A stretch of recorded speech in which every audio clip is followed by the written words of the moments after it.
All together? I know, yes, all together. All together. All together.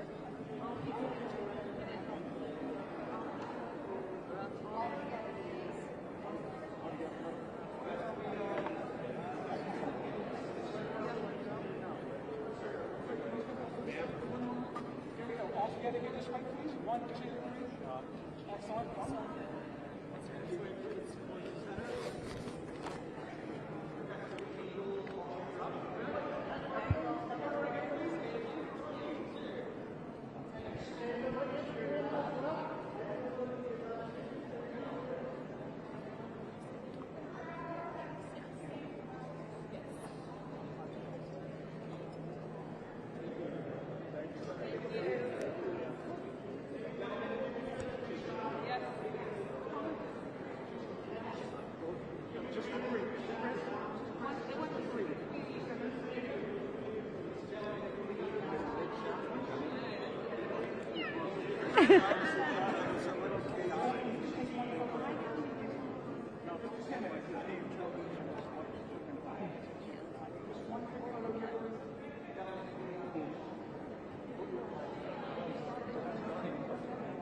Excellent.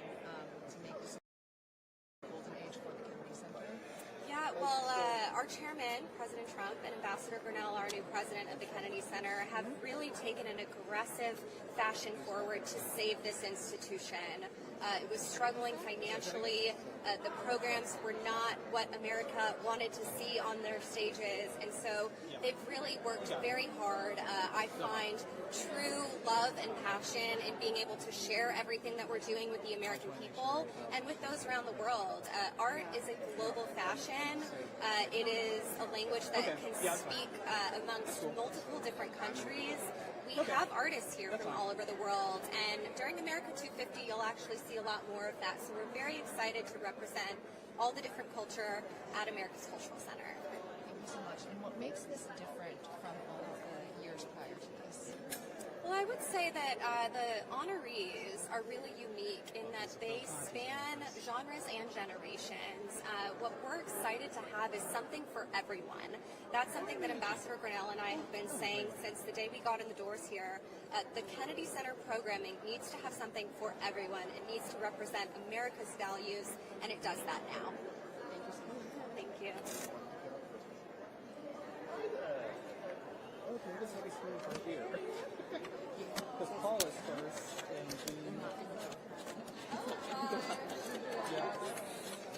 countries? What a day, what a day.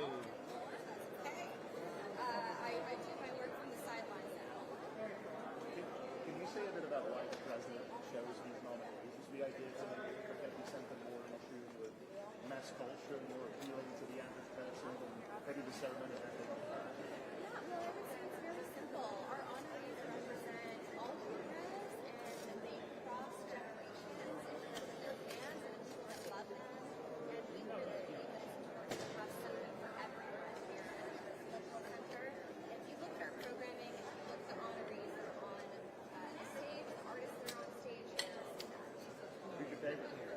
I don't have a favorite. I don't believe that. That's got a favorite. You know, I had a really lovely speech. Okay, man, if you're going to hold up the sign, we need to see this sign too. And I will tell you that everybody in Nashville is fighting tooth and nail to get a spot to honor them on stage tonight. Believe it. Thank you.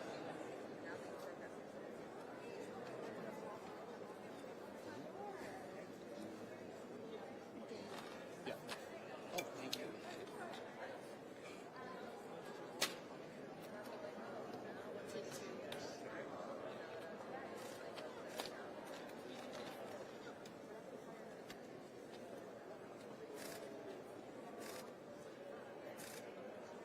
With a great honor about his daughter Monique and his wife Jeanette are going to be here, and we're going to make sure that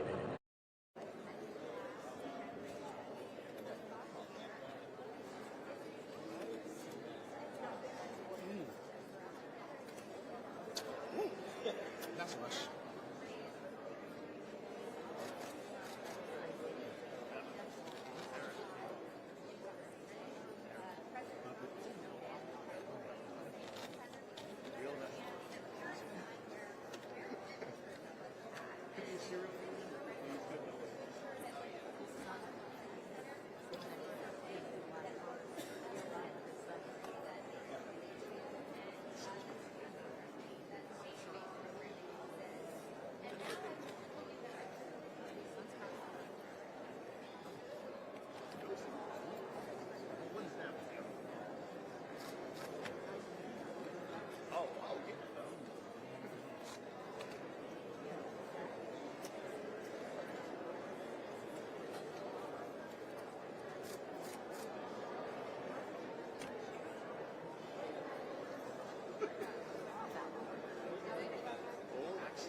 Right here.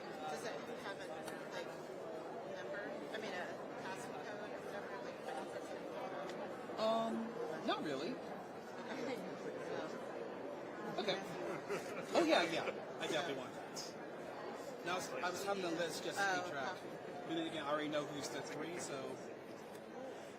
Oh, and that's the other reason I wanted it because. Yeah, no, just leave it like that. I'll try to get my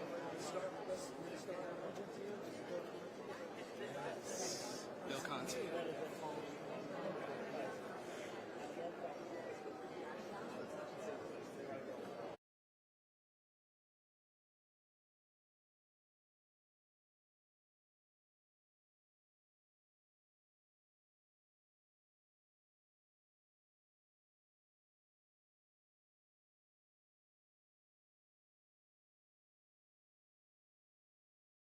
Something to the music, so just play and enjoy it, and don't think above it all. Just enjoy the moment because it goes fast. I mean, I don't believe I'm turning 80 next week, and here I am at the Kennedy Center. So that's my information for drummers. Thank you so much. God bless you. It's good to be the Brooklyn girl. Hi. How are you doing? Good. Can you tell us a little bit about Ace and who you've been speaking here? We were very close. Ace and I lived near each other. I watched his daughter born. I watched his wife, his godmother. And also for so Phil too. it's been kind of the loss. But I was with him at the end.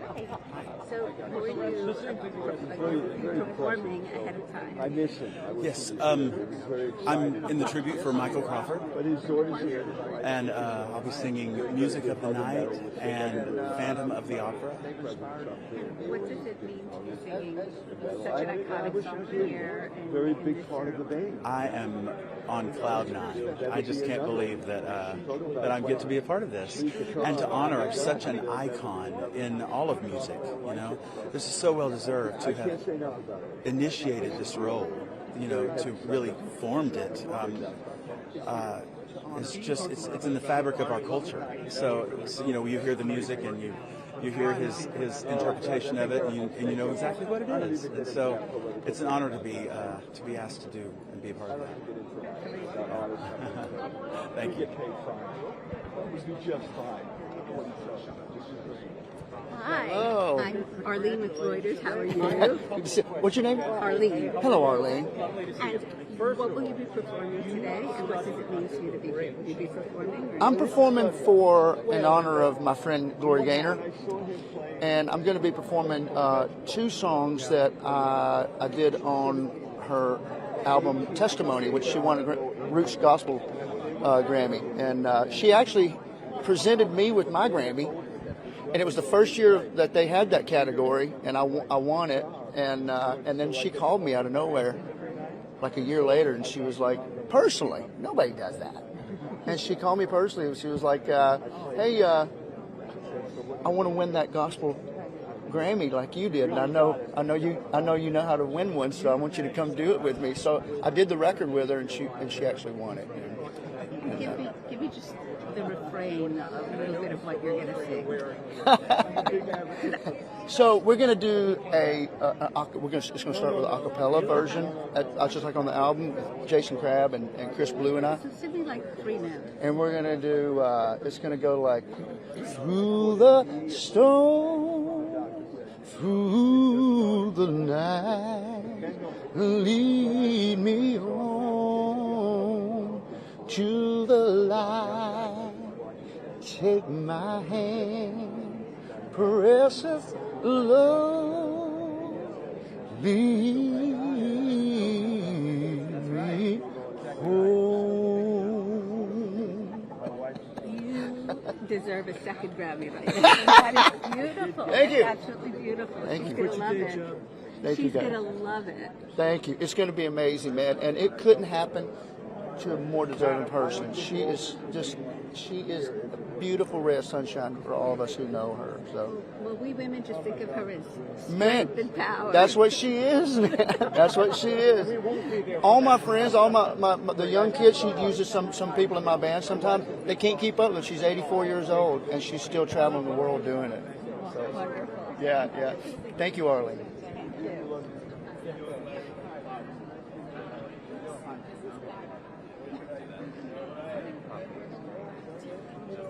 Hi. Hello. I'm Arlene with Reuters. How are you? Well, I'm Chris Blue. Will you be performing today? Yes, ma'am. I'm performing for Gloria Gaynor with Mike Ferris and Jason Crabb, 2 gospel goats and legends in their own right, and I'm honored to be here. That's wonderful. What are you performing?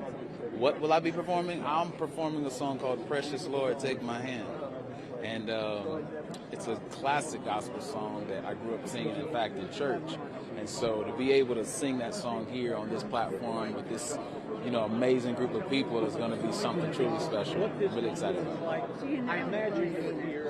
it. So I just told Mike this in the dressing room. I said, I'm surrounded by all the people that know her. Like, her pastor is my pastor. The label that she did her gospel record on is my label. So I'm surrounded by everybody that knows and loves her and people that she loves. I haven't had the privilege of meeting her yet. So tonight's the night. I'm excited. I cannot wait to meet her. It's going to be cool. And is that your beautiful wife? This is my beautiful wife behind me. Come on in here, girl. I know enjoying it from back there. Listen, this right here is the better half. Let me tell you. Absolutely beautiful. Don't let go of her. I did well. I married way up. Way. That's the trick. That's right. Give me your name. My name is Chris Blue, like the color blue.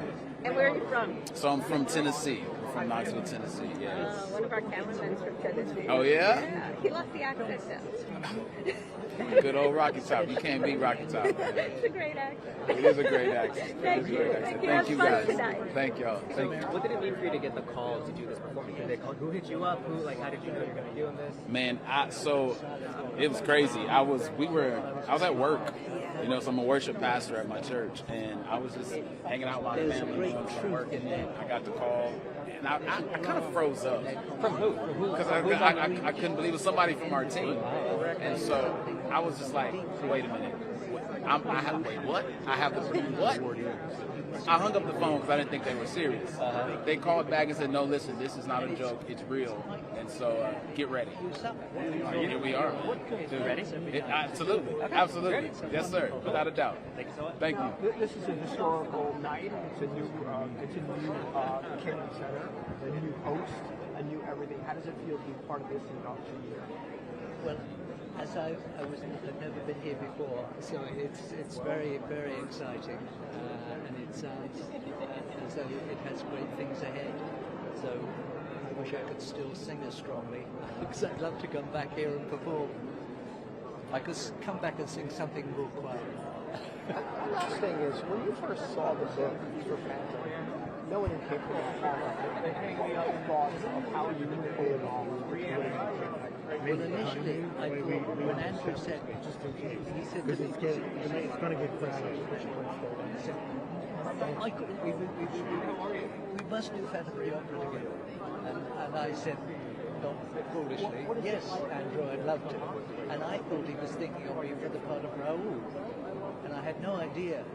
So I studied Nelson Eddy's version of the Phantom of the Opera and studied Raoul for about 6 or 7 months until Andrew called me in, and I said, well, Andrew, I said, you got your Raoul?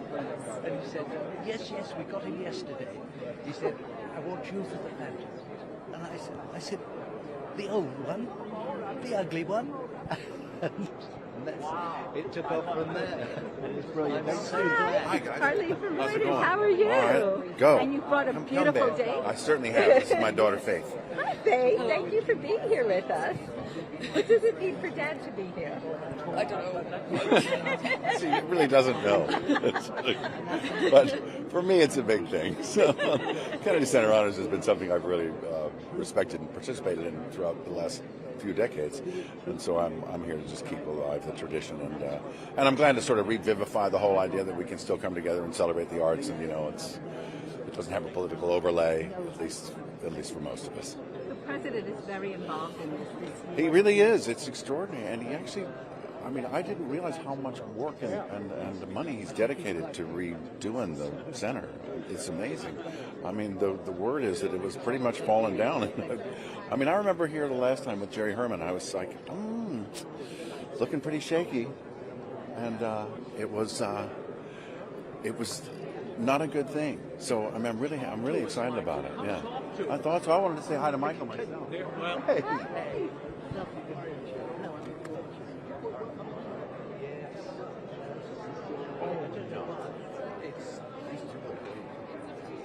Meet my daughter, Faith. Hello, Michael. Michael Alfred. Hi. Here's the man. And You've had some great stuff doing music. I've had a few. Yeah. Thanks so much. Yeah, well, And Mike, go ahead and say hey.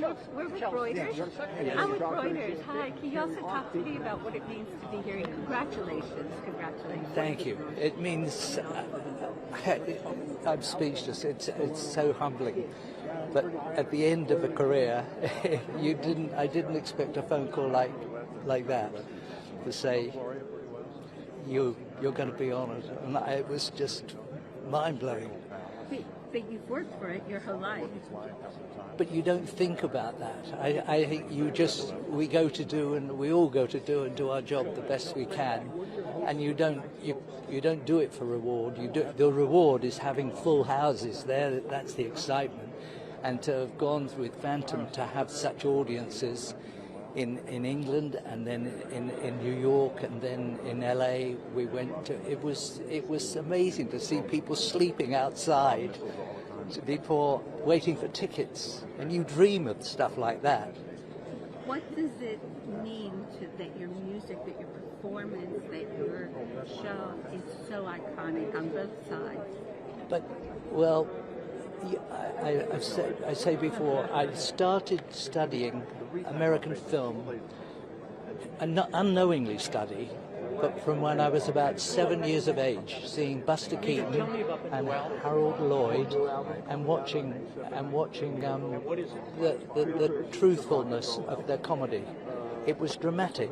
What they did was dramatic, and you saw them fall, and Laurel and Hardy. But it's brilliantly done. It's absolutely brilliantly done. And you keep that inside you, and you analyze it, and the further you move on your career, to then work with Gene Kelly, and meet and work with him for months on end on Hello Dolly, I learned a discipline growing up. I learned to be brave. Like, you know, you had strength. You worked from the tips of your fingers to the tips of your toes, and that's where a character comes from, and that applied to the Phantom. So I made it hurt every night. It hurts to use the entire. It's athletic. And hopefully that gets through to an audience. What would you tell young artists coming up now? What would you tell young artists? Has it changed? To watch people like that and feel the truth when you're performing a part.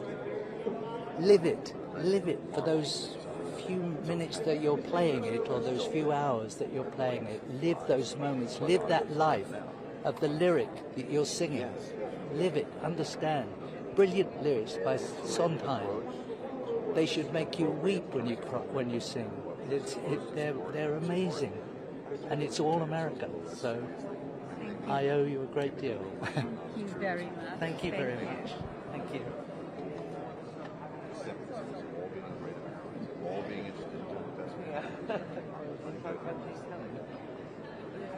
How are you, Johnny? Hey, Johnny, how are you? Oh, yeah. We met on the red carpet of the Golden Globes. President Trump is hosting tonight. It's kind of different. What do you think?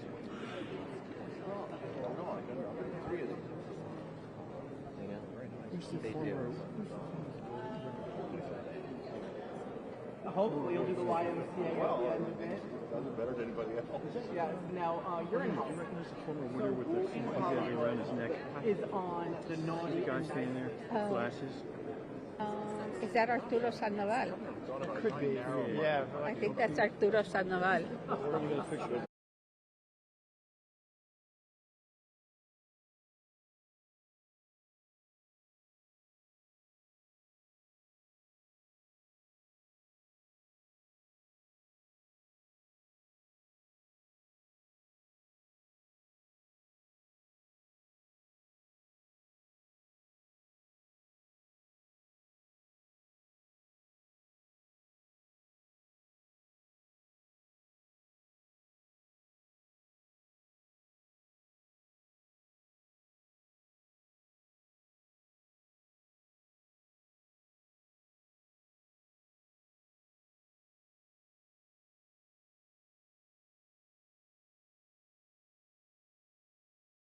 Simple message that I will tell you in the spirit of my mother, who lived to be 94 years of age and survived Dachau, one of the concentration camps of Nazi Germany, when she was 14 years of age. Our entire family were wiped out, tortured, starved, and all that. And by the way, millions and millions of other people, not just Jews, 2 million Catholics, gay folks, millions, gypsies throughout. Any undesirables were slaughtered by the Nazis. Were it not for America's military who went over there, there would have been no hope for France and England to do anything. And America gave the ultimate sacrifice, which is why the military proudly says, and everybody should wake the fuck up, all gave some, but some gave all, the ultimate price, which is life itself. And we didn't have to go to Europe. We're surrounded by oceans and 2 friendly countries. We could have sat out the war and let him happen. No, we had a moral obligation, and we went over there, and for lots of families paid the ultimate price to keep this disease from spreading. And you've spoken a lot about hard work and self-belief. What would your message be to young Americans who are aspiring musicians or entrepreneurs right now in this cultural moment? Have a fallback position. Do you have a car, by the way, an old car or lease? How many tires did you get in the car? No, you got 5. That's called a spare tire, but it's still a tire. And you have to have a fallback position. Well, you can all be delusional about, I'm the next Taylor Swift and so on. But what happens if you're not? What's your fallback position? You must always have a fallback position. As I told my lovely wife, I said, I make a good living. Would you be with me if I didn't make a good living? No. Those were not exactly the words. Those are not the words, she said. We, the male, said, do you love me? They say, how much do you love me? If I could end with just one last question, I'll ask you what I asked Paul. What does this mean for you to get this honor now, after the makeup chapter is, for all intents and purposes, closed? We were at the final show at the Garden. To be getting it at this point in KISS's career, what does that mean to you? Look, every day's It's the end of this. every day's been a blessing.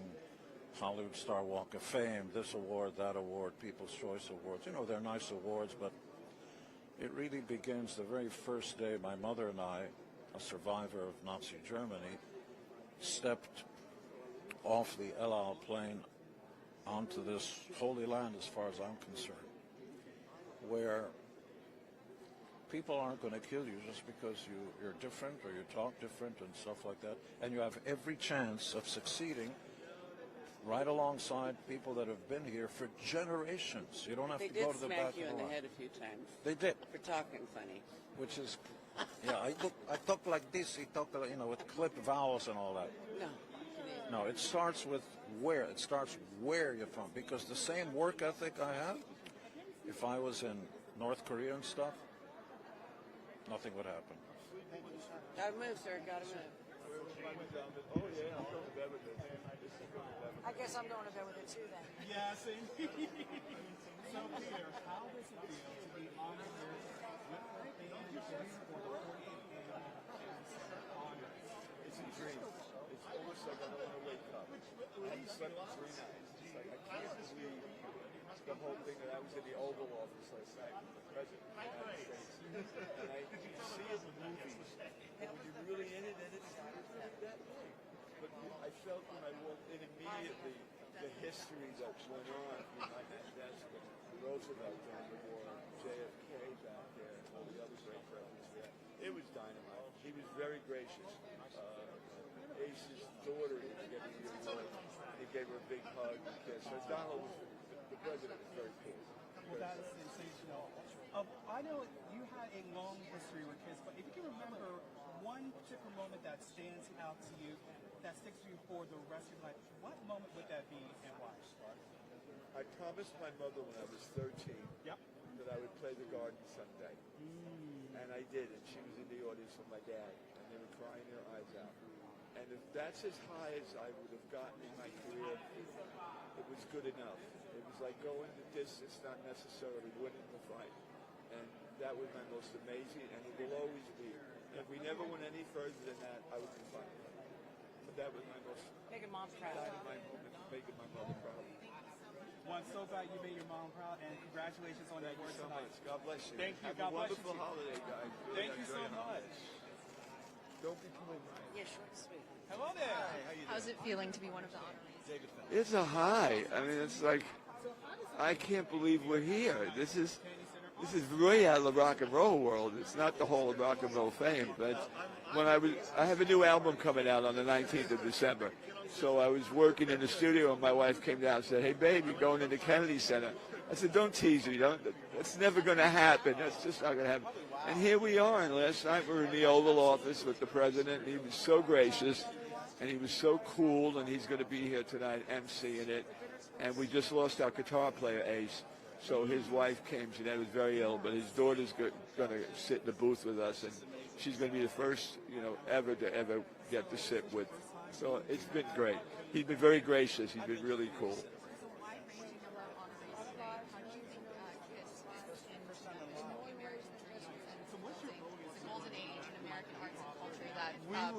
There'll never be anything.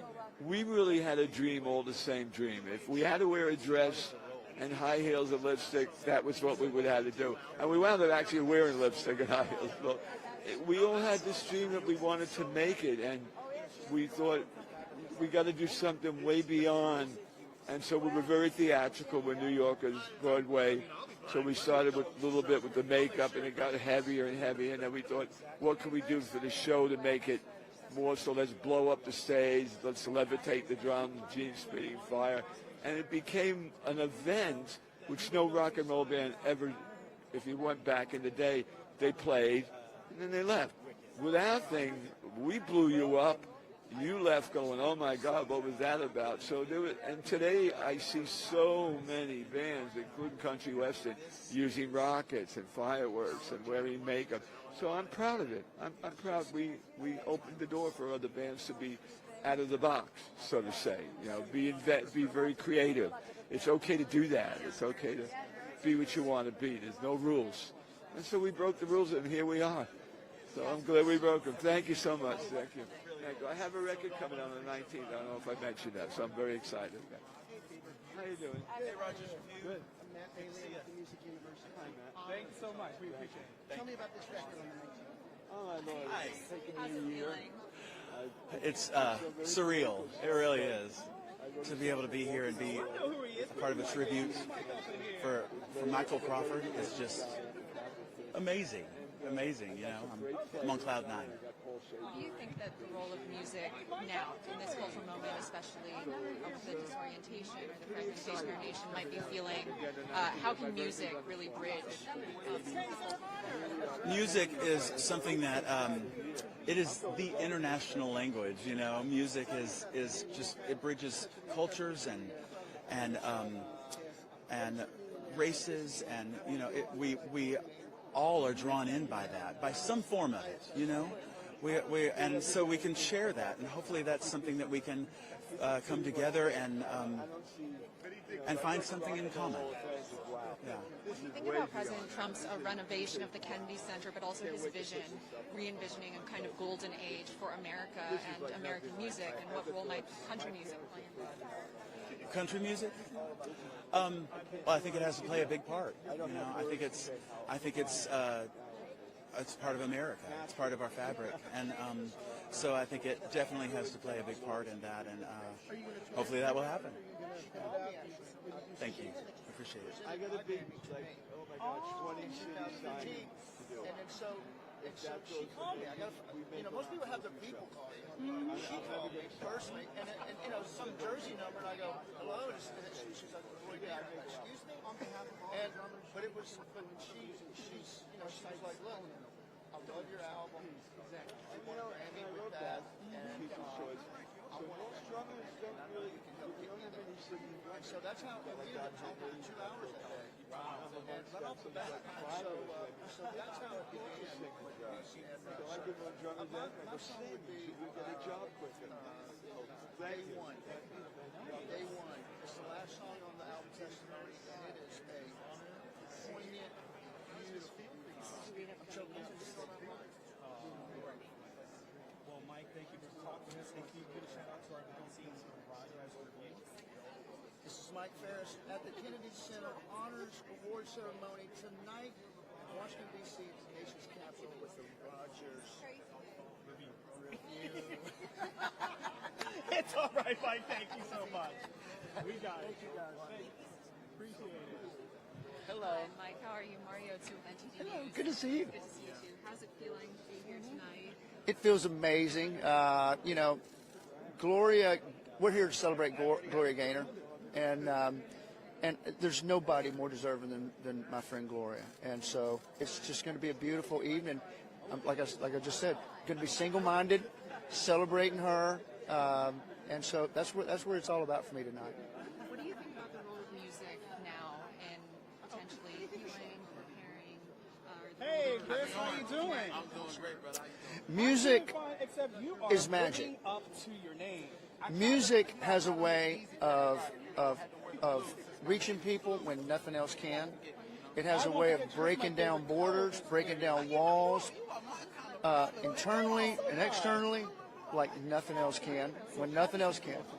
And so music, the power of music, the hope that it can provide, that's been relevant and been a thing for thousands of years, and it's going to continue to be for thousands more years.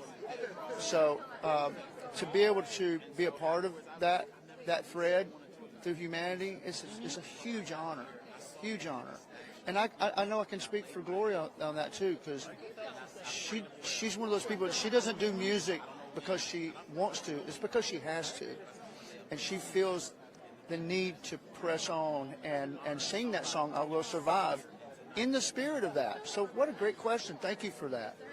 Is that your favorite song of hers? Or? My favorite song is a song. Well, everybody knows that one speaks for itself. The one that speaks to me lately is a song that she wrote on her Grammy gospel album called Day One. She actually came to me after I won my Grammy in that category, and she was like, "Look, I know you know how to win the Grammy, and I want you to help me get there." And so, and she did, and she won it. So, yeah. Thank you for being here. Thank you, guys. Absolutely. Shout out to the Rogers Review. My name is Chris Blue. That's what we do. That's definitely what we do. Thank you so much, good man. I did. Yes, that's right. Yeah, so I won The Voice back in 2017, right? And they invited me to the Capitol Forest that year. So I got to do that, and I was a lot of fun. America's Beautiful. I was America's Wreck. I didn't know what was going on in my life. I didn't know that. Yeah, I was just nervous as crap. But tonight we've grown a little bit, so it's going to be a lot of fun to see Gloria tonight. For a person who was there, but you did a pretty good job because I was there. Oh, you was there? I was there. Oh, okay, I appreciate it, brother. I appreciate it. I feel a little bit better now. Awesome. God bless you, man. Thank you. Thank you. Thank you. Okay. Matt Bailey with the Music Universe, sir. Nice How are to you, meet man? Nice to see you too. This is the universe. Oh, Music Universe, yes. Oh, sir. Music Universe. And I have to say, you have such a wonderful, rich voice yourself. Baritone. Baritone, yes. Any music projects yourself in the works? Well, honestly, yeah, we're doing a musical about Chagall, which is kind of fascinating. We've been working on it for a couple of years now, well, several years now, actually. And John Anderson's written the music, and we hope we find a venue for it, a place to give it a try. Who are you here honoring tonight?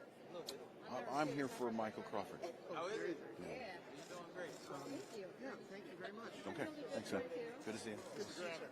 Yes, sir. It's an honor to meet you. Likewise. You Unbelievable. My mom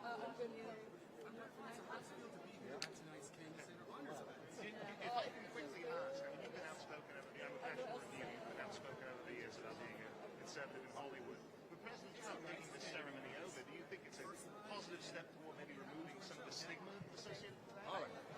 Thank you.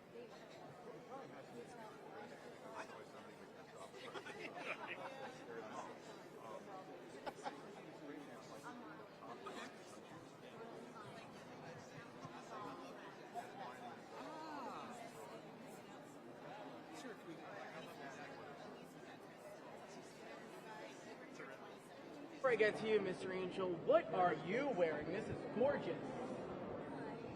Philip Klein, and who are you wearing? Well, this is actually, my costume shop made this for me, and this is based in all of my tattoos.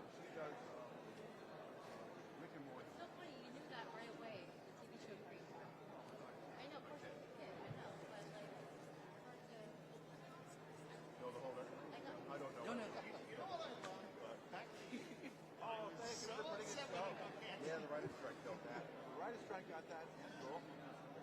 Did it really? Well, Lopez was going into the ninth season. We thought we would maybe 10. And so they did like 3 episodes.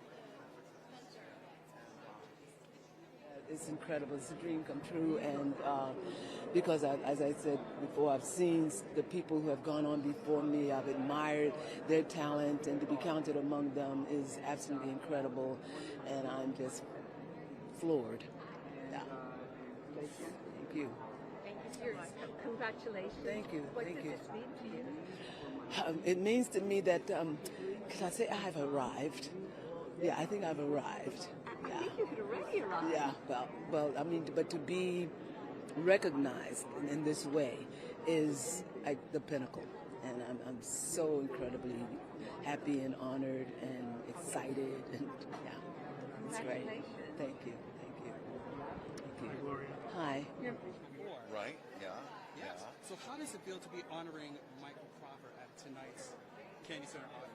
Oh, well, he's got a huge career. He casts a long shadow through the universe, you know, and through America and American entertainment. I mean, my God, the number of people I've known that saw Phantom of the Opera, the number of people who talked to me about The Chandelier and Michael's performance, right? You know,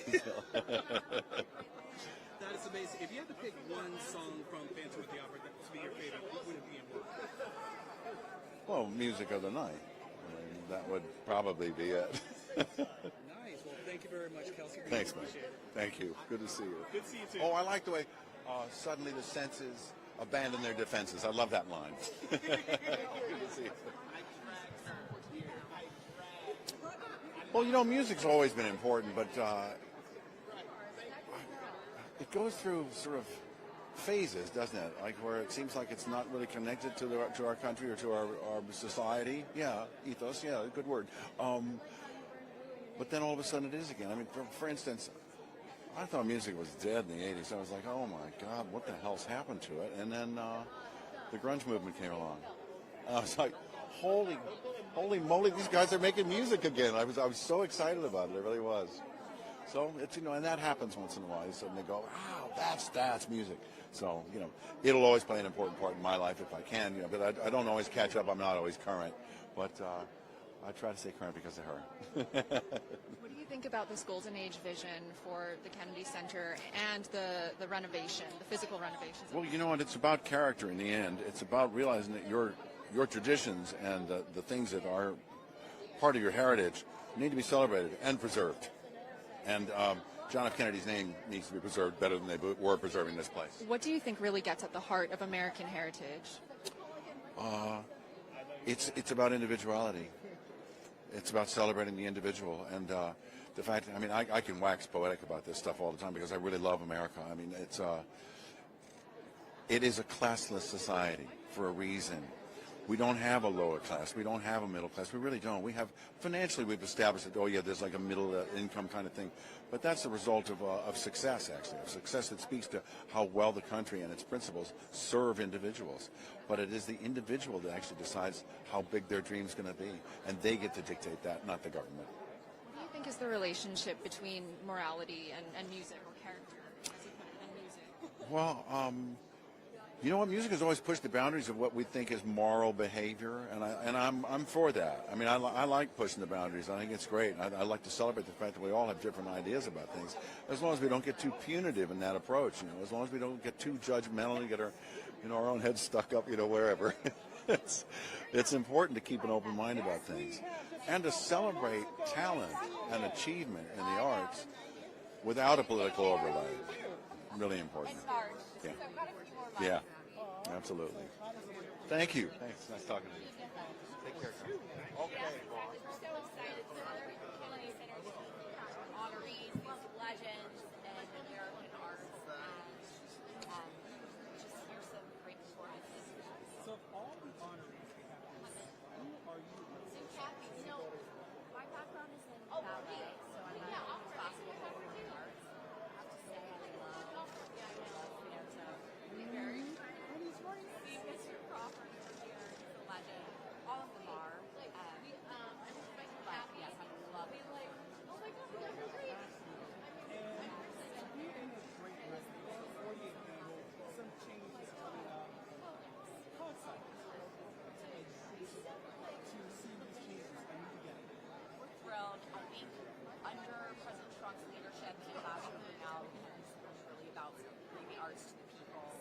inviting everyone in and putting on shows, stopping performances. So that's what we'll do. Oh my God. Awesome. Thank you so much. Thank you. Great seeing you. Yes, absolutely.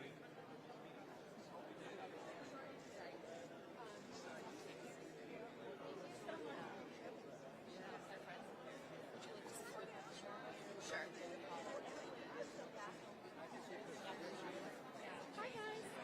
Hi, I'm Mary Helen.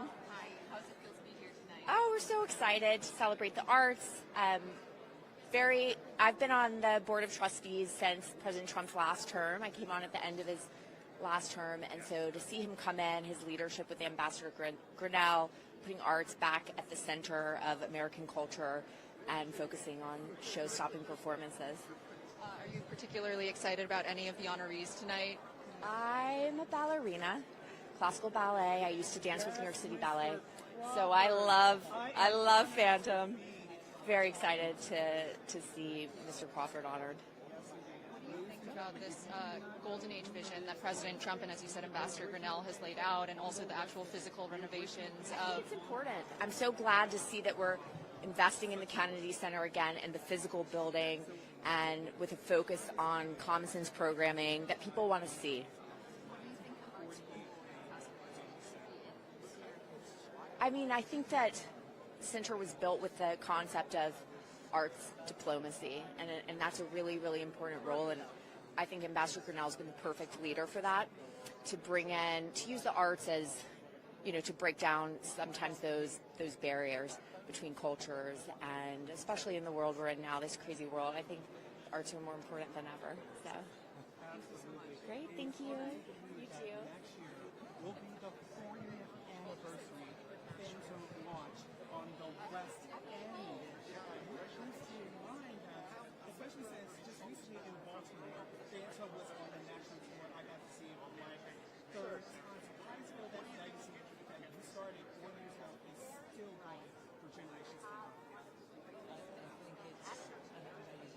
But that's the one thing that really, I think, was the key to Rocky, is that you didn't have to be a white collar, blue collar. Everyone related to the struggle. That's particularly American, isn't it? We say that, but it is American. It really is, because we came in fighting. Let's face it. Since the Pilgrims landed here, it's been an uphill battle.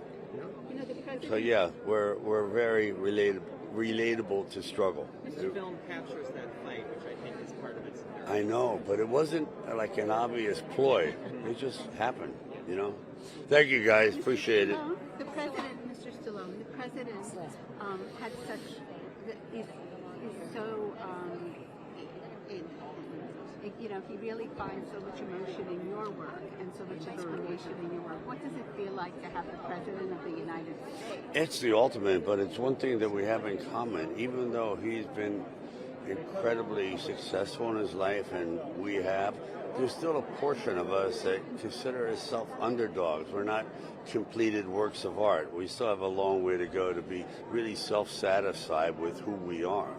And it's an ongoing struggle, and that's what I think kind of blends us together. It means to me that I have accomplished my purpose, at least am accomplishing my purpose, and that has been recognized by people who know talent, who know effort, who know ability, who know and are able to appreciate the struggles and what it takes to get to where I am, and to be able to uplift, encourage, and empower people from all over the world for all of these years. It's incredible to be recognized for that. That's what that song does.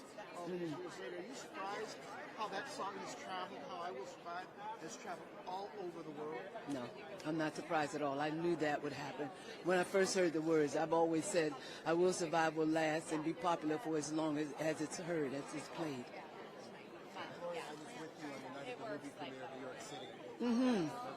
Yeah. What did that mean for you personally, to get your story out, everybody to even appreciate you more what you went through? It was kind of like icing on the cake, frosting on the cake. to be able to get it out to more people in a different medium where they can more readily understand the struggle that I went through, and even more than that, to see that whatever it is they're going through, they can survive it, they can thrive beyond it, and that has been my purpose. Mm-hmm. Mm. A real face of admiration. Mm. What's your thoughts on all of this capture? Listen, admiration is wonderful coming from people, especially from someone who's being admired themselves. So it was quite a moment for me. Thank you so much. Thank you.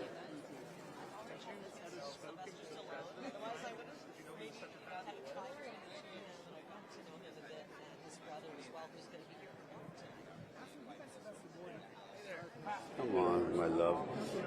Yeah, I found him to be very elegant in his demeanor. He was quite humbling, not humbling, but he was quite generous in his words to me and to my family when he didn't have to be. I didn't expect it. So there's something about when you look at a man eye to eye, and just you can feel it, whether they're real or whether they're trying to be posturing for a different idea. But he's authentic. I mean, look at the book he wrote. Talk about humble beginnings. All right, guys, thank you. Are you okay? This way? Are you okay? Because some fans are concerned about you when they saw the video. What do you think about President Trump's vision for the golden age of the Kennedy Center, the golden age of the arts? I can't think of anybody better to be ushering in the golden era, the golden age of arts than President Trump. He loves the arts. He's actually an artist himself. When you listen to old interviews, he played an instrument back in school, and if you've ever been around him, he loves music.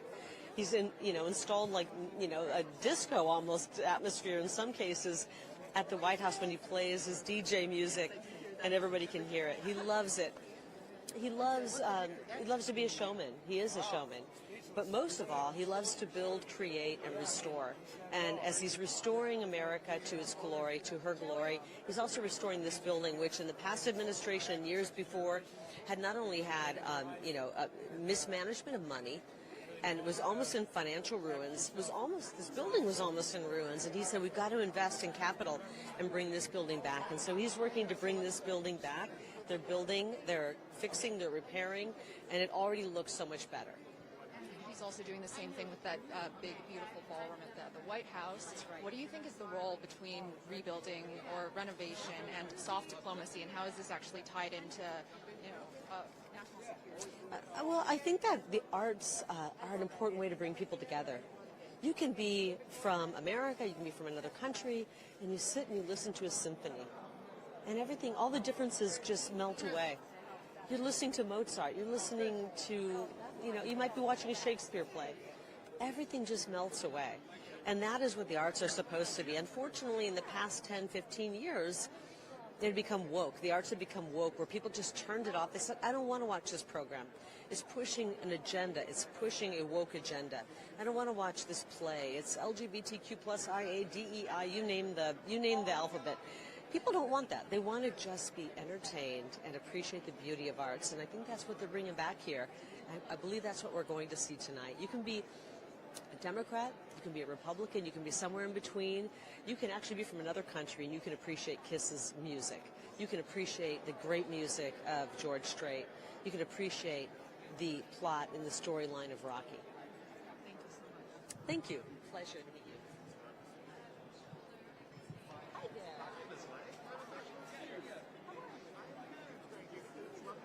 American honor. Yeah. And I was saying how honored he was, in the United States. Yes. Yes. What does that part mean to you? Well, it means more than I could ever say. And I am so much of my life's work is bringing art and country together. And, I feel very grateful that I live in a place where I get to follow my dreams and do what I love. And so it's been, it's just incredible to be here this year. And so I don't take that lightly, and I'm really honored to be at the honors, that's for sure. Thank you. Thank you. That we should tear down the Kennedy Center. You know, when it rains, our roof is Performing forces. How are you? Hi. What's your name? Mylan from the Rogers Review. Oh, let's do it. Okay. So, how do you feel being at the Kennedy Center performing tonight? I'm a huge fan, first of all, of Sly. I'm a huge fan of the Kennedy Center. And if ever I can play with a great band, I'm there. And this band is phenomenal. The Rocky theme is amazing, so I'm ready. And when you were little, yes. Did you ever believe in the career that you're having right now? Like, do you have any advice? Advice, I would say, practice all you can and practice more, and more importantly, love what you do. In particular, no matter who's looking, even when people aren't looking, you gotta love it enough to do it in the quiet before it's healthy enough for you to do out loud. You know what I mean? So that's what I'd say. Thank you. Can you just say your name and say a blessing, and you're watching the Rogers Review? Absolutely. You ready? My name is Blessing Alpha, and you're watching the Rogers Review. Perfect. Thank you so Absolutely. much. Happy to help. We're screen number 1 here. Blessing, how does it feel to be here tonight and honoring Sylvester Stallone's legacy? How did you land on finding out that? I love this night. I love the Rocky movies. I love the pieces we're playing. I'm honestly just the music nerd in me is geeking out because, you know, it's Rocky. And Bill Conti's a great composer, and getting to touch some of that music tonight is really exciting. Say that again? Oh my God. Beginning, middle, and end of life is music, in my humble opinion. And I honestly would not, I don't know where I'd be. And most of us would say the same thing. It's the soundtrack. You know what I mean? So, absolutely. Yes, ma'am. Absolutely.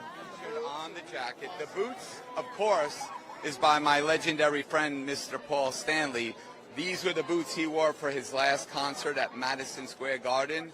He sent them to me 2 days ago, and we happen to be the same size, so I wore them. That is the honest truth. Are you doing? You want me to hold it up for you? You want a picture? Are you doing an allusion? Yes, please. Yeah. Yeah, I'm holding it. I'm holding you. Just ready? You got it? There you go. Are you doing some magic on a... Oh, you'll have to see what I'm going to do, but it will be something that I think will touch people's hearts. I love it. I'll say that. All right. Thank you so much. Thank you. Yep. The shows you've been doing with Alice Cooper, the shows you're planning on doing with Alice Cooper are quite exciting. Planning on doing anything similar with Paul or Gene or KISS? You know what? I know that they have a lot to learn. They're so excited. They're thinking about what they're going to do. A lot of emotions going on with the references to have this opportunity to do so here. Such a long road. Then you bring in a lot more money. And by the way, let me just finish with this. I love some of the fringe niche programming. I think some of that is needed. I think educating people and pushing the boundaries, but you cannot do that if you're not financially viable. And so we needed to fix the finances. We've done that, and let me give you one final example. We had 94 people in the development office here. 94 people raising money when I arrived. Today we have 16. We saved $4.5 million. Great, thanks. How are Nice to you? see you again. Nice to see you. Sorry. Hi. Since we're in D.C., I have to ask you, I know you're very outspoken about the whole situation with Israel. Where it stands right now, are you happy with the progress being made under Trump with the peace in the region, and where's your advocacy at right now? My advocacy over the past 2 years has been for humanity. I've always tried with my social media to stand for humanity and just share the real, raw, personal stories of what has been going on there. I have personally been back to Israel 7 times in the past 2 years. I'm going again in about a week. And I always try to use my platform to show what's going on. I'm very grateful for what has happened. Our hostages are home, and that was always what I've been advocating for the release of our hostages, and I'm just so grateful that our hostages are home. Looking at the conflict as a whole, what do you think is the biggest misconception from what you see on social media and what everybody's saying about the conflict? Unfortunately, nowadays there's just so much propaganda, and with AI, and just it's hard to know what to believe, right? And so that's why for me it was so important to physically go on the grounds. I actually also went into Rafah, into Gaza as well, to be with the people there. So I think it's really hard to know what to believe nowadays, and so for me I always try to show the real, authentic truth. Yeah, how do you combat that? By continuing to post and by using my platforms of 14 million followers to show what has been going on. Thank you, Matana. Absolutely. start with you. Okay. So hi, I'm Staff Sergeant Retired Ron D. Henry, and we are Voices of Service, and we're just so excited to be here tonight to experience this. Is electrifying, and so we're just happy, just grateful to be here. I'm Sergeant Major Retired Crystal Reams, U.S. Army, member of Voices of Service, and I'm just excited and elated to be here and be able to pay tribute to the arts, which is what we do best. So. And I'm Sergeant First Class Jason Hanna, retired, Army as well, and of course part of Voices of Service. And again, like everyone said, just elated, humbled, grateful. All the things, all the feelings, just to be here tonight to honor Sylvester Stallone. Master Sergeant Retired Caleb Green, United States Army. Just very humbled that we got the privilege to be able to represent such a fine artist as Sly, and hope that we can inspire him. I want to see him cry. I want him to feel Voices of Service tonight. Well, actually, it chose us. So, yeah, the Stallone committee chose us to do the song with his brother Frank, and so we're going to be doing that song with Frank Stallone tonight. So it's exciting, yes. What do you think the role of music should be now for our country and to put forward a kind of future for America that is... That's a great question. And so the music today should be inspiring. It should be filled with hope. It should be filled with love. It should be filled with, for those who don't have a voice, we want that music to be that voice for you. So to speak out and let you know that whatever challenges you're facing, you can make it. You can get through it. That's what we're promoting. Yeah, yeah. Yes. Thank you. Yes, thank you.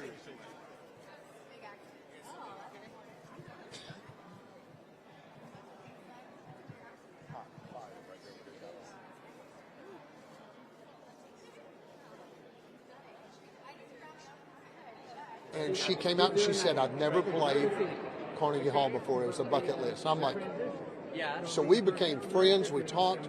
We got, and so anyway, this record, I'm going to be doing a gospel number that we did on there, Precious Lord, Take My Hand. And then we're going to do a song that she wrote that we're excited about. I'll just come out and sing a little bit of that, talking about Jesus. Can you give me just one line that you're going to sing? Oh, sing a little line? Okay. Hear my cry, hear my call, hold my hand, lest I fall. Take my hand, precious Lord, lead me on. Which number? Thank you so much. Thank you. And you know, I was talking to her a little while ago, and I said she gives hope. Oh, she is that. Hi, I'm Laura Osnes.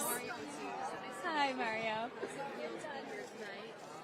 It's amazing. It feels so exciting. This is such a special night. This is my 4th time performing at the Honors, and so it is magical every single time. I don't take a single second of it for granted. Is there anything that you think will be different about this year than prior years?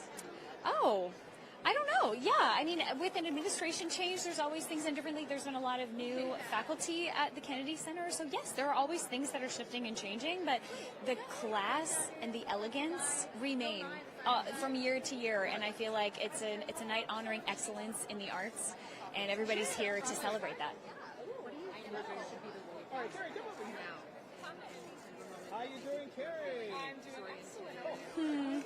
Well, music has always been my language. I've been singing since before I could talk, and I think music really has the power to heal. It's a universal language. Everybody responds to it. It makes us feel things. It helps us express emotions, so many things. So I think music can play a huge role in helping bring people together, actually. Yeah. Are you most excited about any particular Gosh, I mean, I think I haven't gotten to see any of the other segments. They keep it very kind of under wraps. So I am excited. I'm excited for all of it, but I don't really know what to expect or who to be more excited for. Yeah. Thank you so much. Yeah, sure thing. Thank you.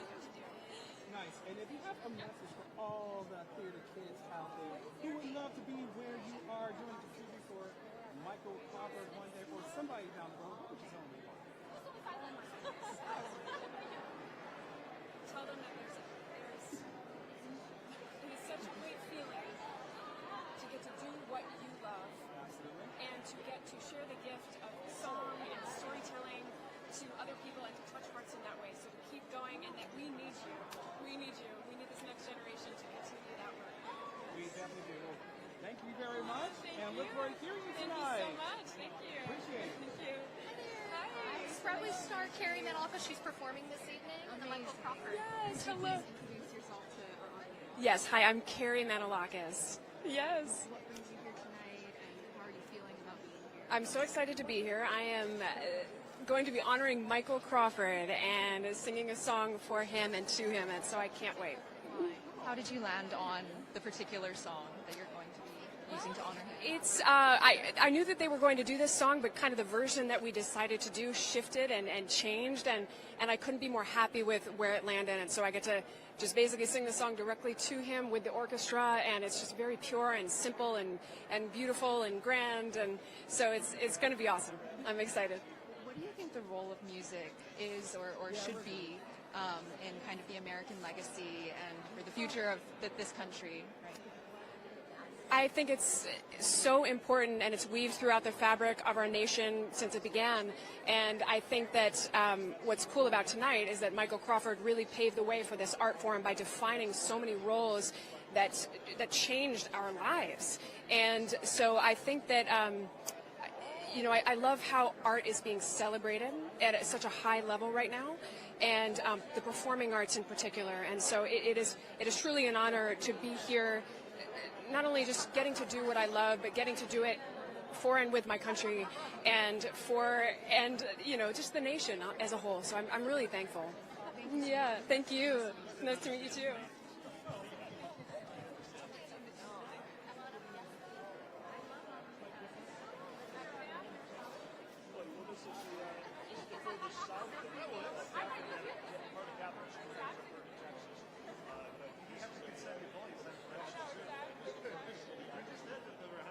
Is that why you're so good at golf? I am actually improving the golf game, one stroke at a time. I'll take you out. We'll do some practice. Has Jesse been naughty or nice? It's so fun. Depends on the day. When it costs us to be live, pretty naughty. The white flag. All right, what are you looking forward to the most today? We're friends with Hi. How are you? Hi. Hi, guys. Hey, how's it going, sir? Great fun. This is so much fun tonight. How are you? I'm doing wonderful. Of course, no, my wife is on the board, so I'm a +1. That's the way it works. All right, so now, tell me a little bit about tonight's inductees. Quite a range of talent. Well, last night at the State Department, each of the honorees spoke for 5 minutes about their lives, and it was so moving and so personal, and it really created such an amazing setup for tonight's event. So we're really, really excited. Well, thank you so much. And Allison, what are you looking most forward to? I'm most looking forward to President Trump emceeing tonight. I think it'll be great. It'll be so fun. How entertaining do you think he's going to be? I mean, it's a tough task. Oh, this president, he is so relaxed in front of these cameras, as you know, and he's so funny. I can't wait for tonight. It'll be so fun. Do you think Thanks. we'll get him to sit? I don't know about that. You might get him to dance, though. You might get him to dance. Secretary Lutnick. Yeah, hi, How are you? How you doing? Great. Nice to see you. Nice to see you. Good to so, see you. Let's talk about tonight and the transformation of the Kennedy Center. What sticks out to you the most in terms of the transition that you're? I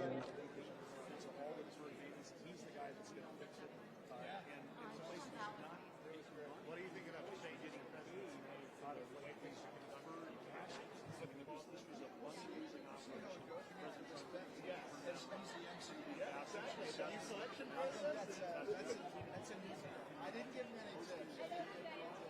You should MC one of these things. You never know.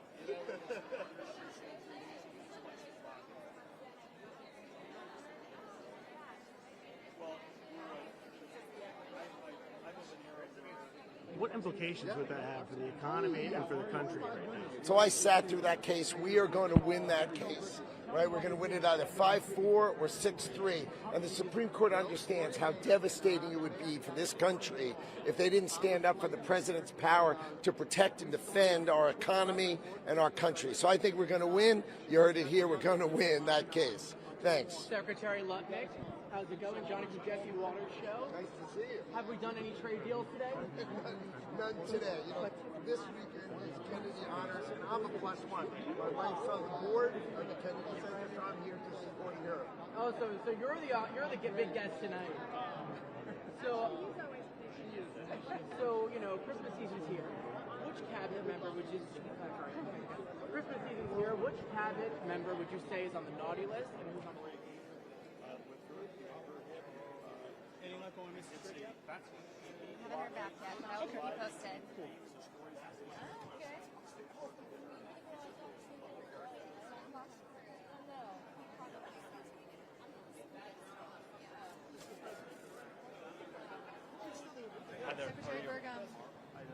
Yes, the president will walk the carpet.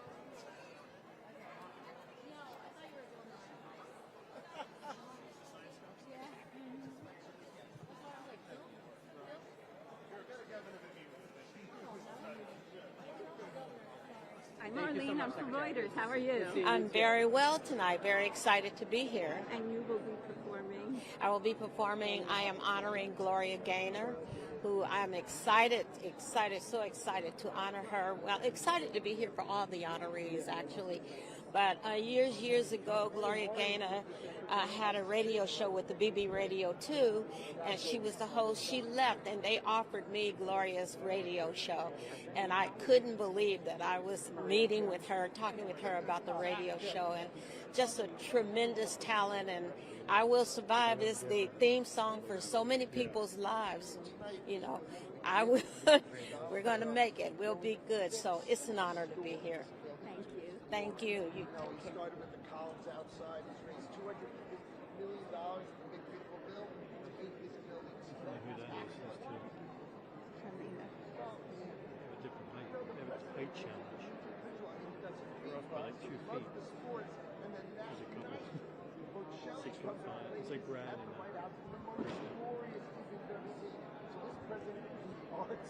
and he's so tall.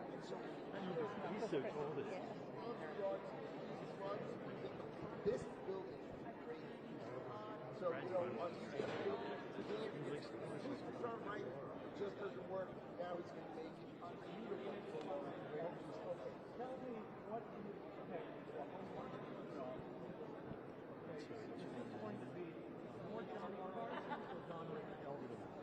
It's a Johnny Carter. New Jersey. Liability. Great to see you. Sure.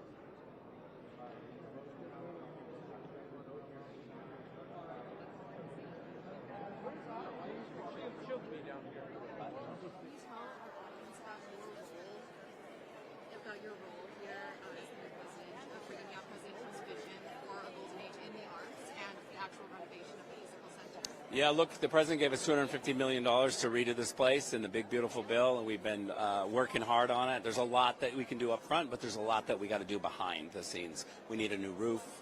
We still have leaks. When I arrived here, the fountains didn't work, and the lights didn't work, and people were getting stuck in the elevators. And so we've really had to change a lot of that. We continue to change that. We also changed the programming so that it was common sense programming. And I have a finance background, so what I just simply did, I didn't cancel a single show. I just required all of our shows and all of the future shows to take ticket sales into account and donors and corporations. Between those three revenue sources, if you can't get to zero and not lose me money on your programming, I can't sign the contract. And all I was saying is, you know, it can't just be ticket sales. I understand that because we have 19 unions here. Productions are really expensive. And it's not fair just to say ticket sales alone. But if you have a program that's a little bit niche, a little bit unknown, then you're going to have to bring a donor or a corporation that says, you know, this is a good message, this is a good product, I believe in it, so I'll write the check.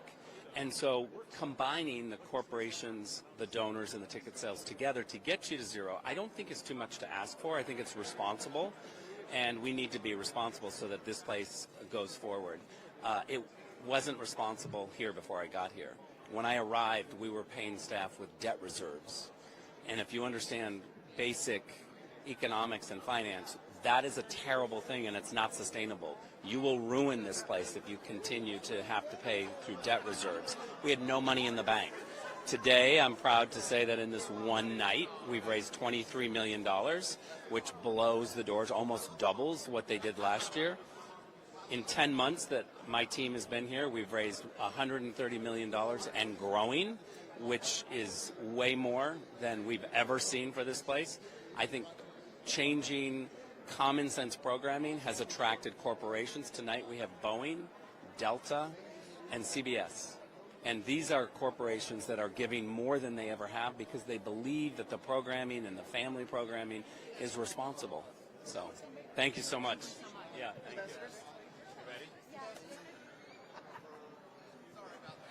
So Jason Crabb, two-time Grammy Award winner. Awesome. Gloria Gaynor tribute. He helped her fulfill a bucket list item by performing on the Carnegie Hall stage. Cool. Awesome.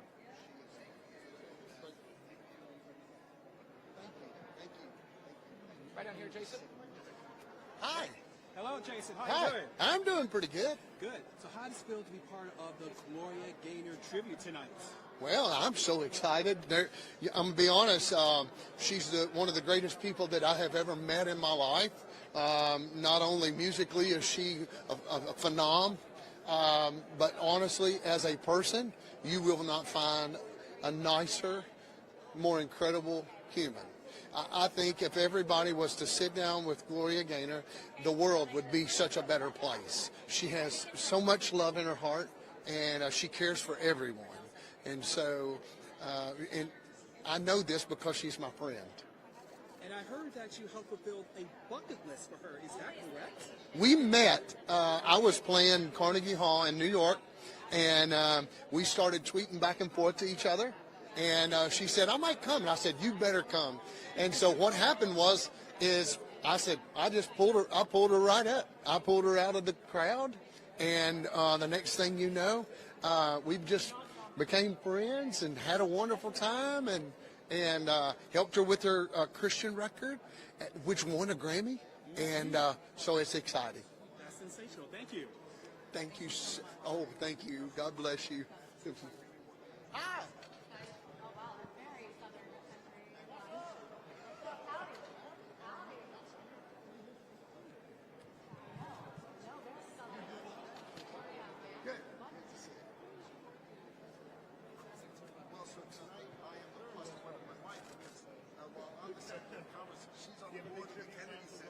You know what? We do. I'm really excited.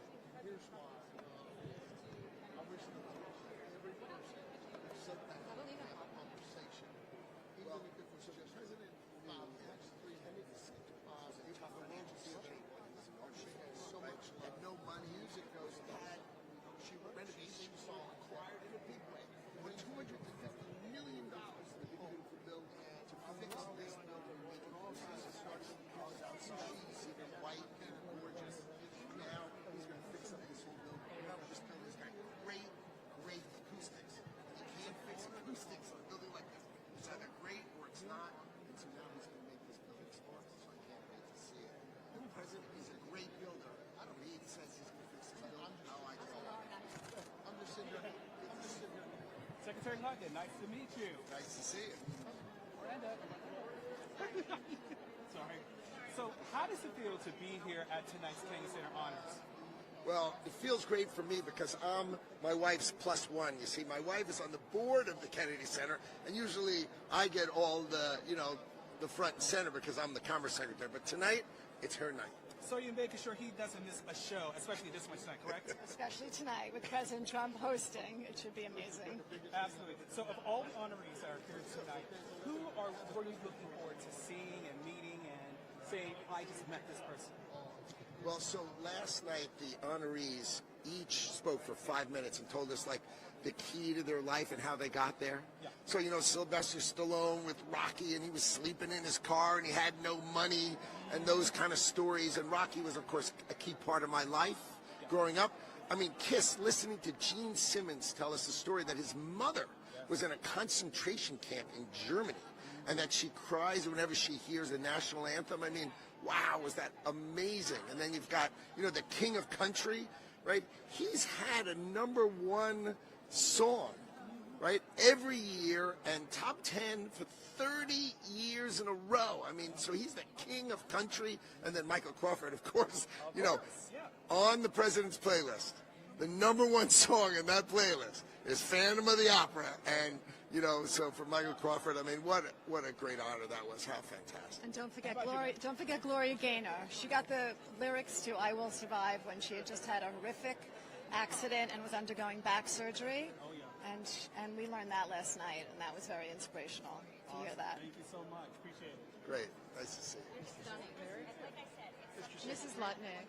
Mrs. Lutnick, hi.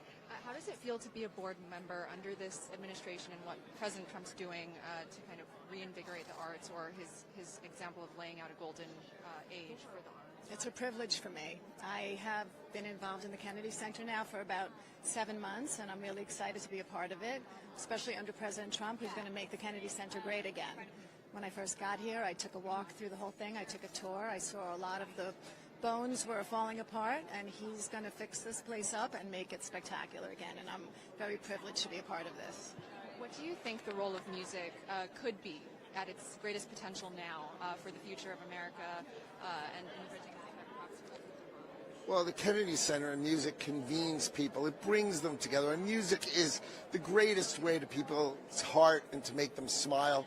And only this president loves sports and can do FIFA in the morning and Andrea Bocelli in the evening, right? So he covers all sides. You know, he loves opera. He loves, of course, Mike Crawford and Phantom of the Opera in a giant way. So I think this president has the ability to make this building sparkle and bring in the greatest entertainers and music for the place. So we're really, really excited to be associated with tonight.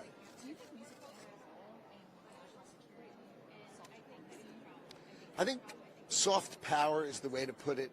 Our culture, the exporting of our culture, the exporting of our music, our entertainment, our movies, our TV shows. It teaches people of the world about our culture, and it's part of what you would call soft power. It's not hard power. It's part of the American culture in the world, and of course the Kennedy Center being the heart and soul of that. It's got to be beautiful. It's got to be pristine, and President Trump's going to make it so. Thanks. And of course, music and the arts, very important in commerce in our country because it's one of the main things people do in their leisure. Talk about the importance of the administration taking over the Kennedy Center and the efforts from the One Big Beautiful Bill to revitalize it. What do you think of still giving that piece done? Our president is the greatest builder ever to be in the White House. I mean, by far and away the greatest builder. So thank goodness he thinks it's recreational, like he enjoys building. So he's going to fix up this building and make it glorious and perfect as a way to relax. That's what he says. He said, this relaxes me, building. So thank goodness he's taken on this project to make it glorious. This building has great acoustics, but let's face it, it was falling apart. It didn't have the right amount of money put in to renovate it and keep it restored and keep it pristine. The president's going to make it glorious. And that's what's amazing about this president, that as a sideline for relaxation, he fixes and builds our greatest buildings. Thanks. Thank you. Mr. Secretary, Carrie Lake just told me that she feels like the president's goal with how he's changing the Kennedy Center is to make it more patriotic and sort of bring it back oriented around America.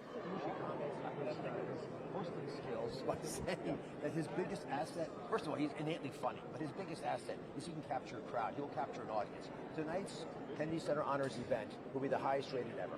Highest rated ever. What do you want to tell Jesse? I love you, Jesse. Where are you? Get back here. Where's he hiding? He's hiding in New Jersey. Please, New Jersey, really? Jesse.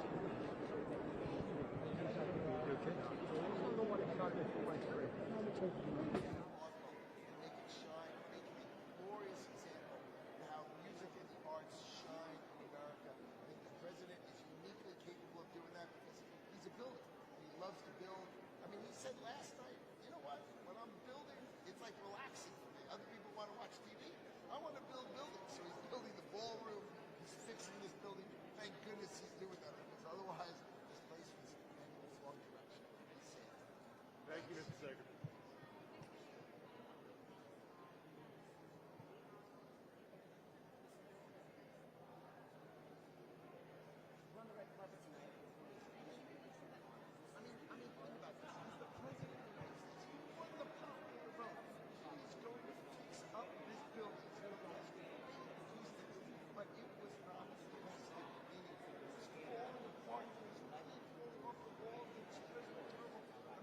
Things just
Mr. Secretary.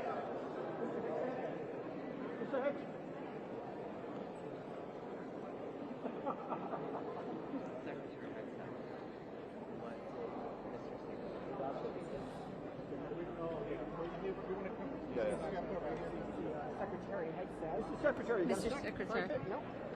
Good to see you, Secretary Hegseth. Hey, Jen. How's it going? Can we do a quick thing for Jesse? Sure, let's do it. All right, so Secretary Hegseth, how is the Department of War preparing for the war on Christmas? Well, we've ended the war on Christmas at the Pentagon because... Well, you walk in this building, you see what President Trump's already been able to accomplish with Rick Grinnell, who's been leading a wonderful renovation, a recovery in many ways, both in the budgetary sense but also artistically. We've come here quite a few times. We're never disappointed. But for the honors, it's a little special because you're watching what the pinnacle of success looks like. And fundamentally, it's a call to hope, to recognize that if you work your hardest and have a clear vision for what you want to do, that you can fulfill your life's dreams. You can have agency over your future. And that's a wonderful message for America. What do you think the role of the arts and music particularly can play for the future of America and young people now? Art's special ability to connect dots that you otherwise wouldn't have recognized fit together opens our eyes to all kinds of innovation and opportunities. As a physician, as a doctor, I'll speak to the fact that we wouldn't be able to do some of the scientific things we now take for granted if artists hadn't opened the possibility that might happen. Concrete example, Impressionist painting and physics. And in Einstein. Einstein would never have thought of relativity if people hadn't seen these dots and thought about them as waves. It's magical. So, Dr. Raj, you've been on both sides of this now. You're obviously in the administration, but of course people know you widely as a television personality. Why is it important for our government, our institutions, to recognize the people who come into our homes through various mass media? Well, the most important talent you have, if you want to evoke change, is to get folks to realize why it matters. People don't care what you know until they know that you care. And hosting a television show, you have to naturally be that person because you can't pretend every day. I remember with Oprah early on, you'd see her talking, and you couldn't tell if you were being filmed or not. It was that natural a segue, and all great hosts, I think, have that ability. So if you can actually be that person on people's screens every day, then you can be that person when you talk to them about some troubling issues like why we have so much fraud in Medicaid or how we're going to use science to advance the plight of many people who feel left behind. Thank you, sir. God bless. Thank you.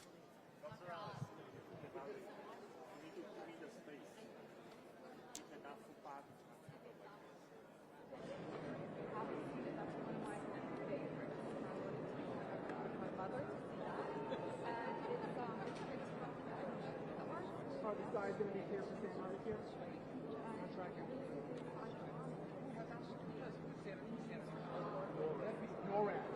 NORAD. I think the FAA is correct. I'm going to take it back to NORAD.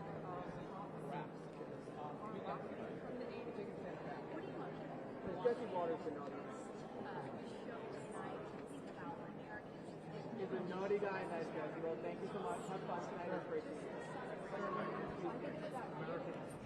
Concerned about travel after the toll that the shutdown took on the FAA? No, so concerned about travel, we make sure that the skies are safe, right? And if they're not safe, we will slow down traffic, which means you'll have delays, you'll have cancellations. But again, when a lot of people travel, which we're going to see this year, this Christmas, George Strait or KISS? It's a tie, and it seriously is a tie, because I grew up in the 80s loving the band KISS, but I am a diehard country music fan. So George Strait, I think my husband would kill me if I didn't say George Strait too. So I hope I get to meet George Strait tonight. I'm really looking forward to that. Have you met him before? No, I have not. I have not met him before, nor the band KISS, so I'm very excited. We have all sorts of And actually, I love Michael Crawford. So. And Sylvester Stallone. Well, and the iconic actors. Gloria Gaynor. Gloria Gaynor. See, there you go. Isn't it an awesome Yeah, it's team? great. It's a great team. We're very excited to be here. Very, very excited. So, and I love Sylvester Stallone's wife. I know Jennifer, so she's wonderful. I want to ask you something on a whole different topic. The National Guardsmen who were killed in D.C. Are there any plans to posthumously raise the rank to somehow honor the National Guardsmen who were here? So thank you for asking that. Sarah's family, they're amazing, and I don't know how they're handling this and dealing with the grief, but I'll talk to the Guard about that. I know they have something special in mind for her and for Andy. I spent today with my husband in the hospital with Andy's family, and I can report Andy Wolf, of course, our guardsman who was shot, and he's remarkable. He's a miracle. I was with the doctors. I was with the family. He's a linesman full-time in West Virginia, and there were about 10 linesmen there from West Virginia with his family. Andy moves. He hugged his father last night. So he is making remarkable strides, and when he gets a little better, we're going to have him move to Walter Reed for his therapy, and hopefully he will be making a full recovery. So thank you for asking about them, and please, please pray for Sarah's family, and please pray for Melody and Jason Wolf and Andy's sister and brother and niece and all of his friends. Power prayer. Thank you all. Thank you. After the court ruling on the Epstein files, when can we expect the full files to be released? We're complying with the congressional deadline, and as you saw, a judge unsealed in Florida, of course, the rest of the documents, so that we'll be working on providing them as well. Jesse Waters has a question. How are you? How are you doing? Good to Very see good. All right, I want to hear Jesse's All right, so people want to know who's on the Epstein list, but I want to know who's on Santa's naughty list this year. Oh, there's a bunch of them. No, a bunch of them. No. Who's on the naughty list? Well, it's not my husband. That's a good thing. Which cabinet members would you say? Oh, on the cabinet members. Oh, this is fun. Let's see. Cabinet members. Bobby Kennedy. Because I had to miss the event where he was training falcons. I don't know if you know that. Bobby trains falcons, and we were out of town, and he had the event without us. So Bobby's on my naughty list. Bobby's on the naughty Bobby's on the naughty list. What do you but want for Cheryl Hines is on the good list, because we love Cheryl. We love Cheryl. Cheryl's awesome. What do you want for Christmas? What do I want for Christmas? I want, this is silly. I want Andy Wolf to recover, our guardsman who was shot. We were at the hospital with him today. And so if everybody can pray for his family, that's what we all want. And that's what we were celebrating Christmas at the hospital today with them. So that's what we want. Absolutely, and you're doing great work. Thank you. Merry Thank Christmas. you so much. It's Merry good to Christmas. see you. Good seeing you too. Tell that Bobby. Jesse we love him. I'll tell He's him. on the naughty list.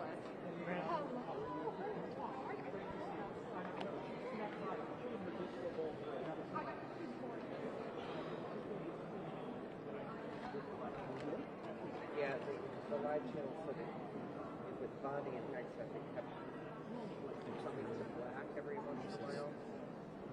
So there's probably some connector issue. So wait, we're going out? Yes.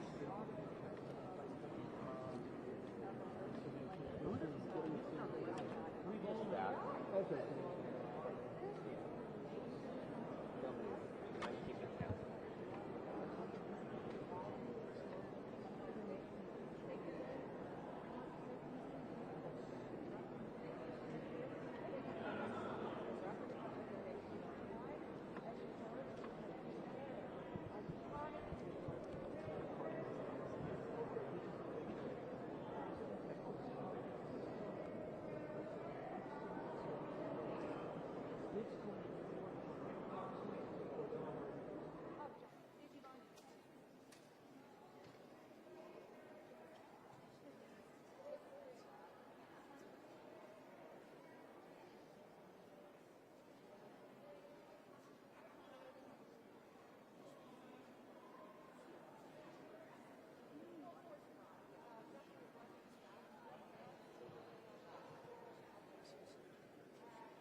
I'm sure it must be wonderful.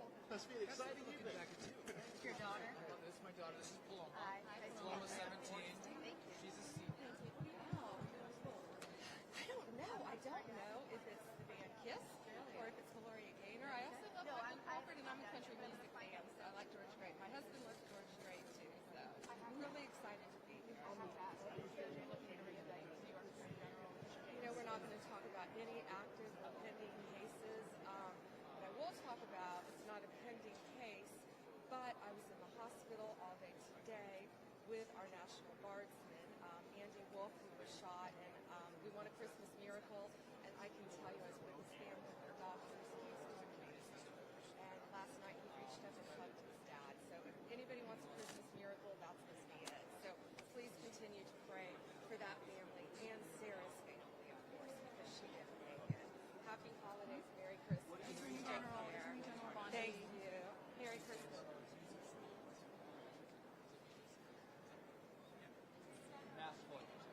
What would you say to critics who say he's just trying to politicize the Kennedy Center? How would you respond to that? Politicize it, to bring it back, to make it great. That shouldn't be political. I think no matter what the president does, people try to criticize him, which is too bad. Again, if you love the performing arts, then you have a president who cares about it the way that he does. He wants to find donors to give to this facility and the Congress to give money to make it great. They should celebrate that. But because he does it, they get angry. And that doesn't make a lot of sense to me. We should all go, you know what, there's a place for politics, and we should all engage in the political arena. This is not that. This is something very different, and anyone who does something good for it should be celebrated and should be thanked. But again, I think the left can't wrap their heads around Donald Trump doing something for a facility that they actually really like. And they should just stop and say, thank you, Donald Trump. You are amazing. Well done. Mr. Secretary, I have to say, Music Universe, how does music relate to transportation? Well, I fly all over the country going to all these different music venues to see shows. So I just want to say thank you for what you've been doing with the FAA for strengthening air traffic control. And when you came in day one, that was the mission. First of all, just think music when we were in our cars. Yeah. Yeah. Listen to music. Sometimes we're talking with our families, but music is such a big part of travel. Yes. Or if you're on a plane and you're always you have some time, right? You want to listen to music. Music is a part of travel and the experience, and so those two things go together. You can ask me about that. Yeah, I was going to say day one, strengthening air traffic control, getting the modern system. Day one. Why was that? Why have it been so? You have a big problem. It's hard to solve. A lot of times people won't grapple when it's passed out in the next administration. Well, if you do that for decades, the problem gets to be really big. And I'm committed to not passing any problems. I'm going to grapple with all of them, try to fix them, and make the department better, make America better for the next administration. That's my job, and I think as America found out what the system actually was for using the control airspace, they were fundamentally shocked. When we put out the equipment during our press conference, and you saw floppy disks, 1980s equipment, it's from the first genre of computers that we were old enough. We saw those in our homes and our schools. That's what is controlling the airspace. And so what's been interesting is that this is not partisan either. Democrats and Republicans in Congress or in the fine public, they all want this to happen. So I received $12.5 million. We need another 20 to get it done. I think the Congress is going to do that for me. Mr. Secretary, I love what you said about music being part of travel. Thank you very much, sir. Isn't it? You're almost ready, like you got this ready to right?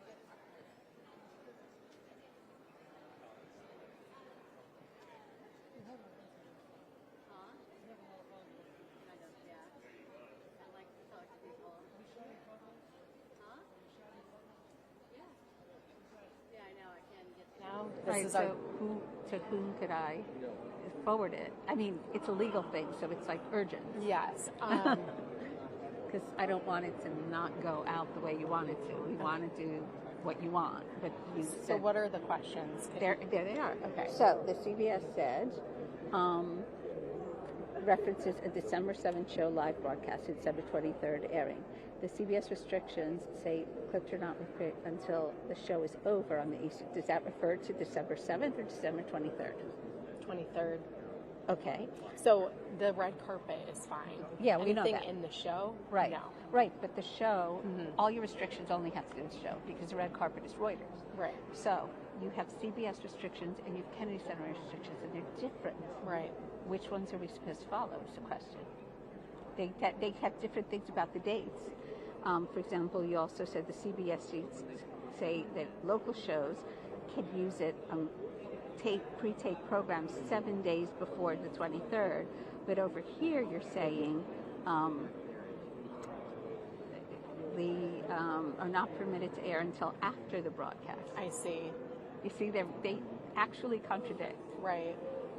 I'm afraid that's above my pay grade. I know. And I don't want to tell you the wrong thing. Right, so that's why I was just wondering to whom I could forward it, who really would know. I don't know who would be able to tell you that in this moment. I'm sorry. Or even tonight or tomorrow? I mean, probably tomorrow, but right, tonight, but who? I think someone tomorrow would be able to get back with you. Yeah. Okay, thank you. Right now, we're otherwise tied up. How's it going? How you been? It's crazy. It's busy. Yes. No, it's been great. You guys did an awesome job. Thank you. Let me ask you a question. If we have a ticket, are we supposed to get them? Yeah, did you not get yours? Did you check? Oh, no. You definitely have a ticket. I had the email. I just didn't know. I forgot to ask her when I checked in. But I can do it after. Yeah. Should I wait till the end? I would definitely wait till the end at this point. Wait till the end. Did you get hold of Jasmine?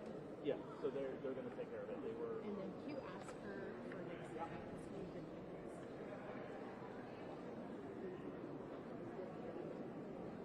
That's fine. Take your time. I appreciate it.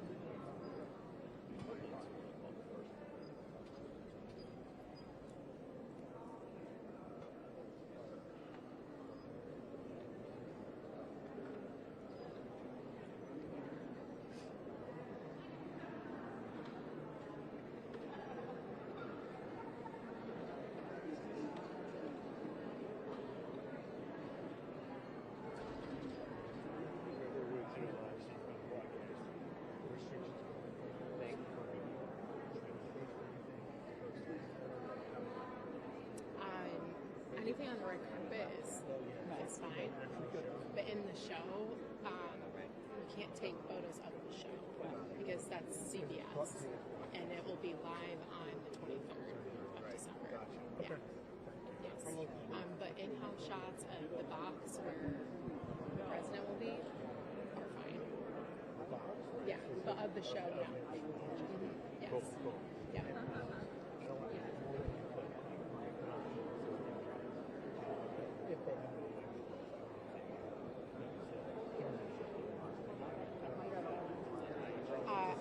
I'm not sure, but I can let you know. Thank you so much. So Appreciate it. I just want to clarify, over here you're saying that these clips cannot, those clips that we're going to get later in the show, cannot be broadcast until the 23rd?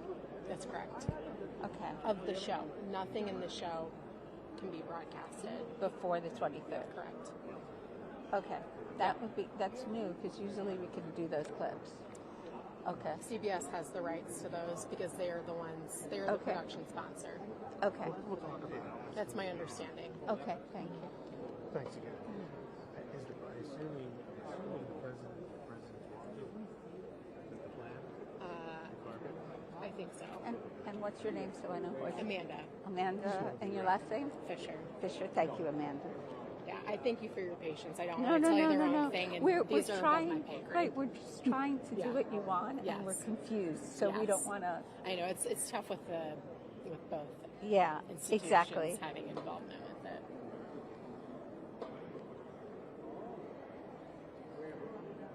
Just saying the clips...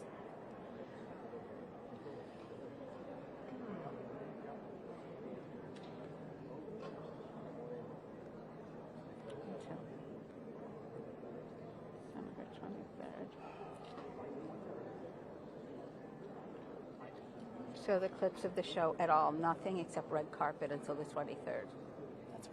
Okay. I mean, my understanding is that pictures of the president and his suite are fine, but nothing in the show. Right. It's not pictures. We're asking really about the Milkbox stuff that he's going to record, right? So that not until the 23rd. Okay. Yes. And that's my understanding. Okay, and there's a difference here. CBS says 1 minute and then 2 minutes, and then the Kennedy Center says 3 minutes.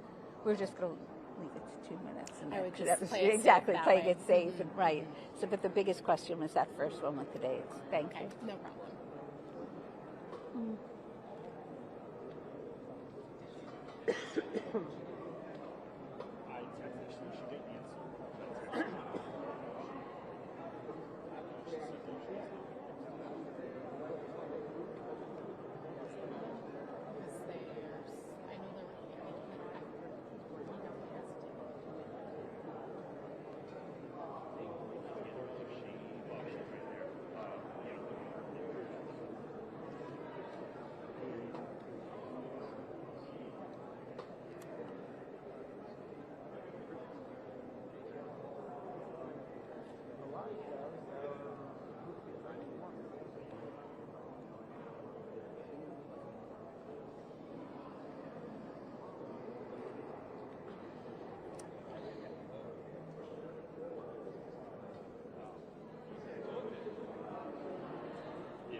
It's not often you get very good at the same time.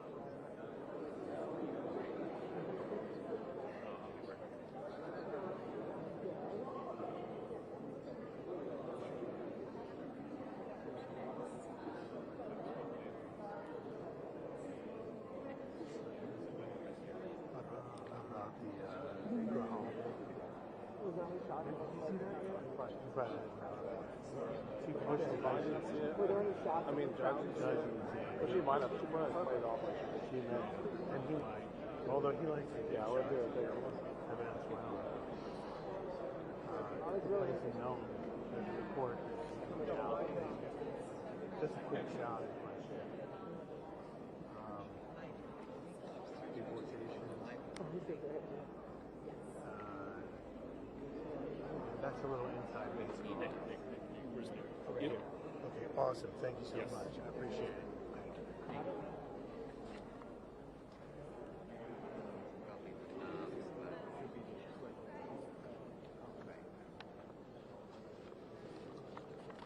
We've got to back up. Okay. We've got to back up. You guys, we've got to back up, and we need the rope and stanchion up. I'm going to put this on our feet if you back up.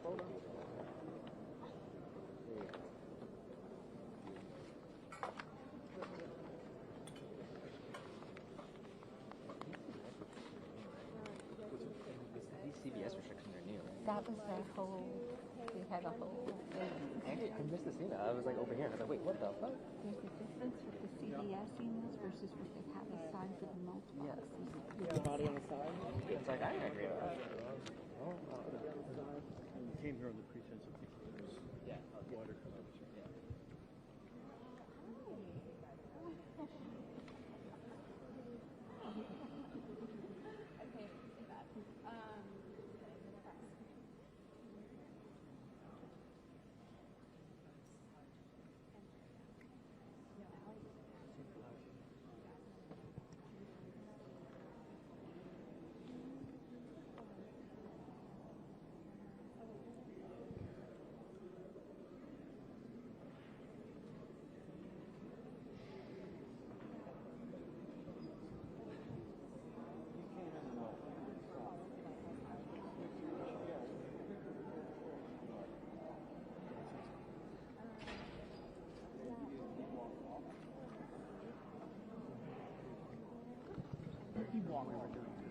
I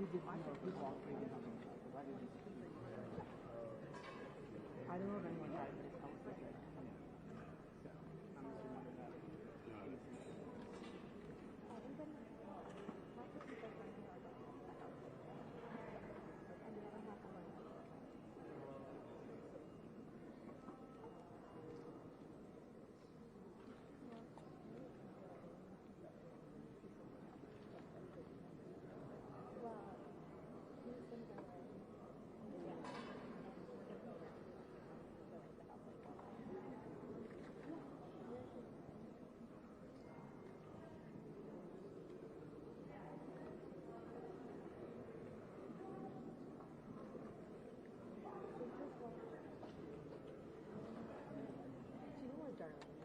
Right behind you.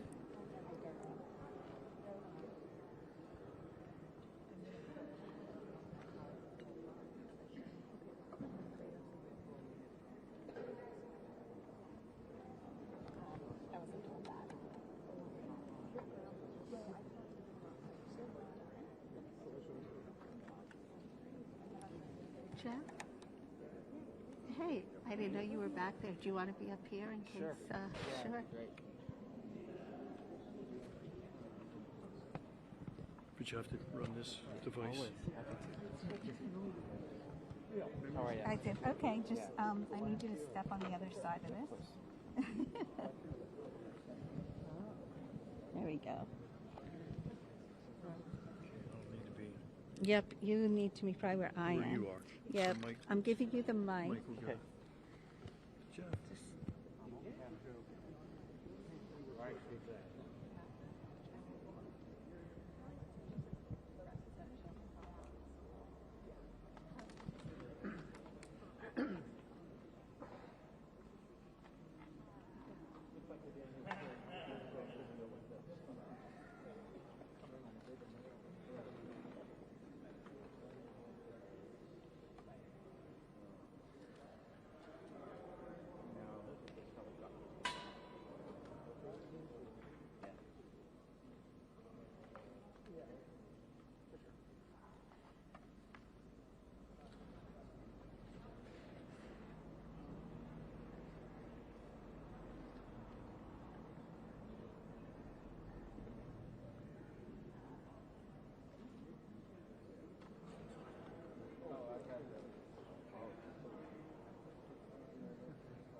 You folks in front of us need to watch.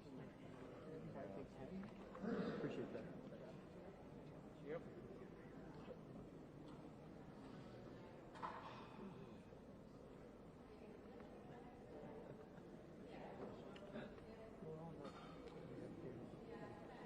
Yeah, I know, right?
Yeah. I'll bet. Must be somebody different. Well, they're probably taking a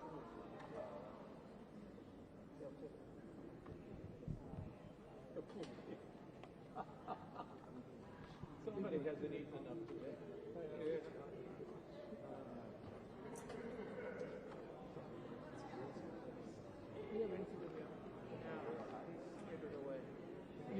Yeah.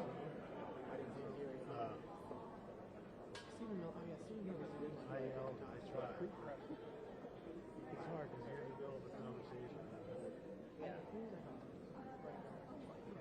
Correct. That would have been great. Nothing beats this guy. Although everybody's going to see it. Everything that we have exclusively is over.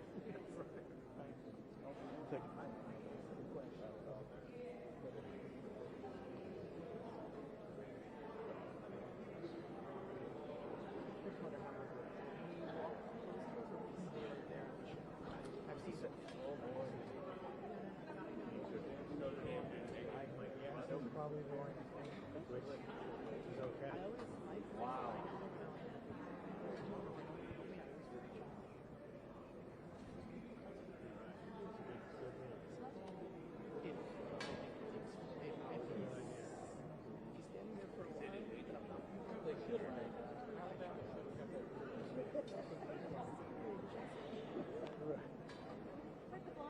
It's worth a shot.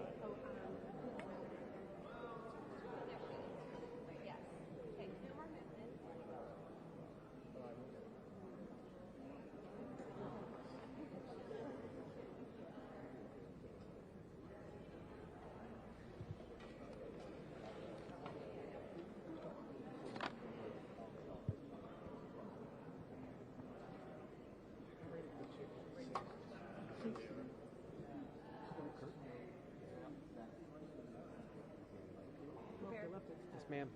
I have nothing else. I tried. We'll make it.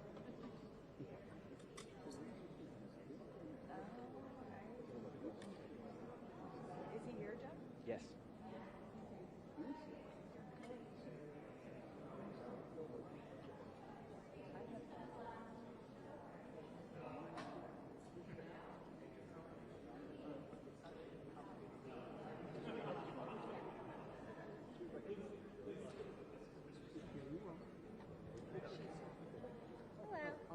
Yes, John, we met this morning, or this afternoon. We spoke on Friday. Yes, but I was standing here Stand by. earlier.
I appreciate that.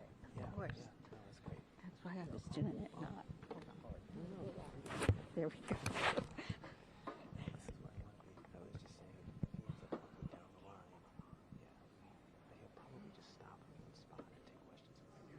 That's what he did for the latest. So if he just stops somewhere in the middle, that's best practice.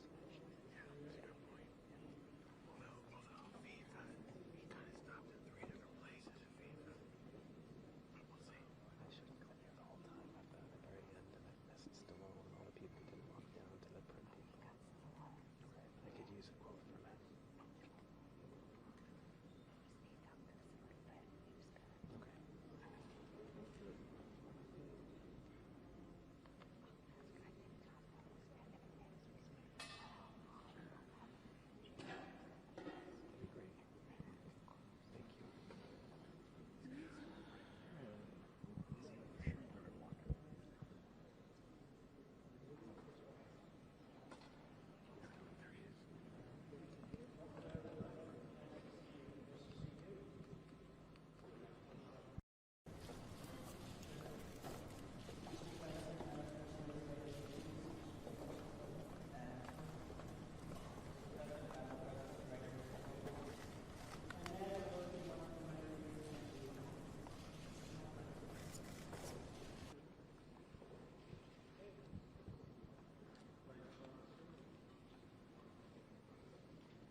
Well, it's very exciting being chairman, but maybe more importantly, saving this incredible structure and building and concept.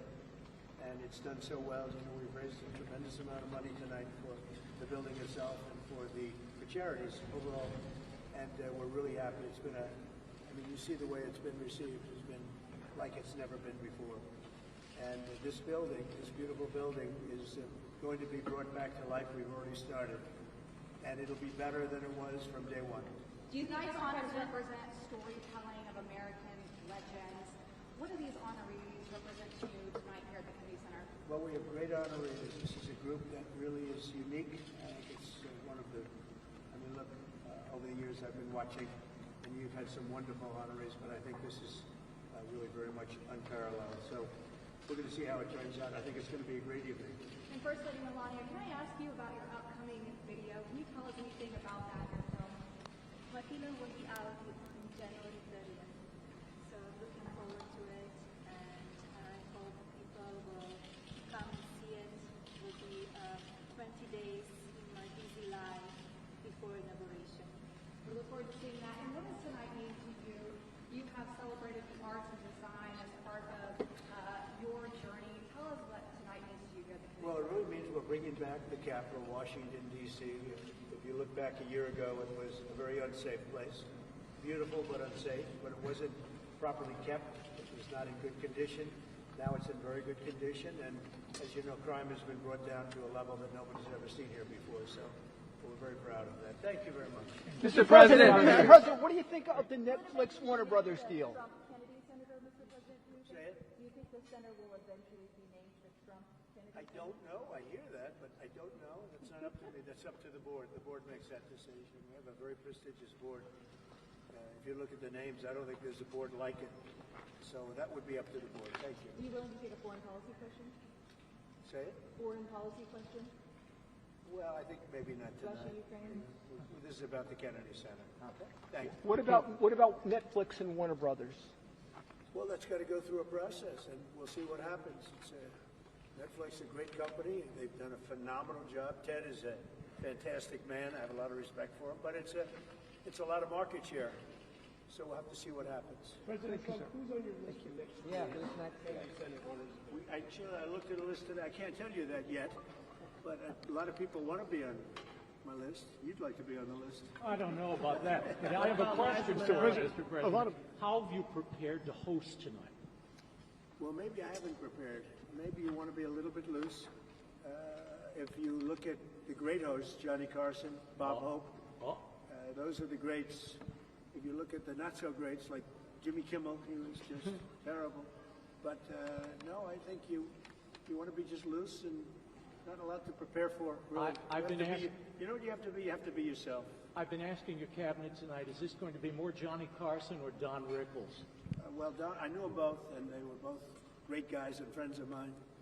Both difficult, very difficult, but great. I mean, I was really very close to both of them. You can't compare them. They were very different. Why did you want to Johnny Carson for hosting was top of the line. President Trump, Jesse Waters has a question for you. What was your favorite moment of 2025? It was a big year. I think when Jesse Waters interviewed me.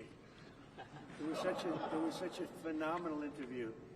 He's a great guy, and you're a great guy. You're doing a very good job out there. I'm proud of you. Thank you so much, President Trump. Who is on your naughty list this year? Oh, that's a long list. I better not tell you, would start a problem out there in the world. No, we have a pretty big naughty list, but our country is doing well. We're the hottest country anywhere in the world right now. And a year ago, we were a dead country. We were a dead country that was laughed at all over the world. We're the hottest country in the world.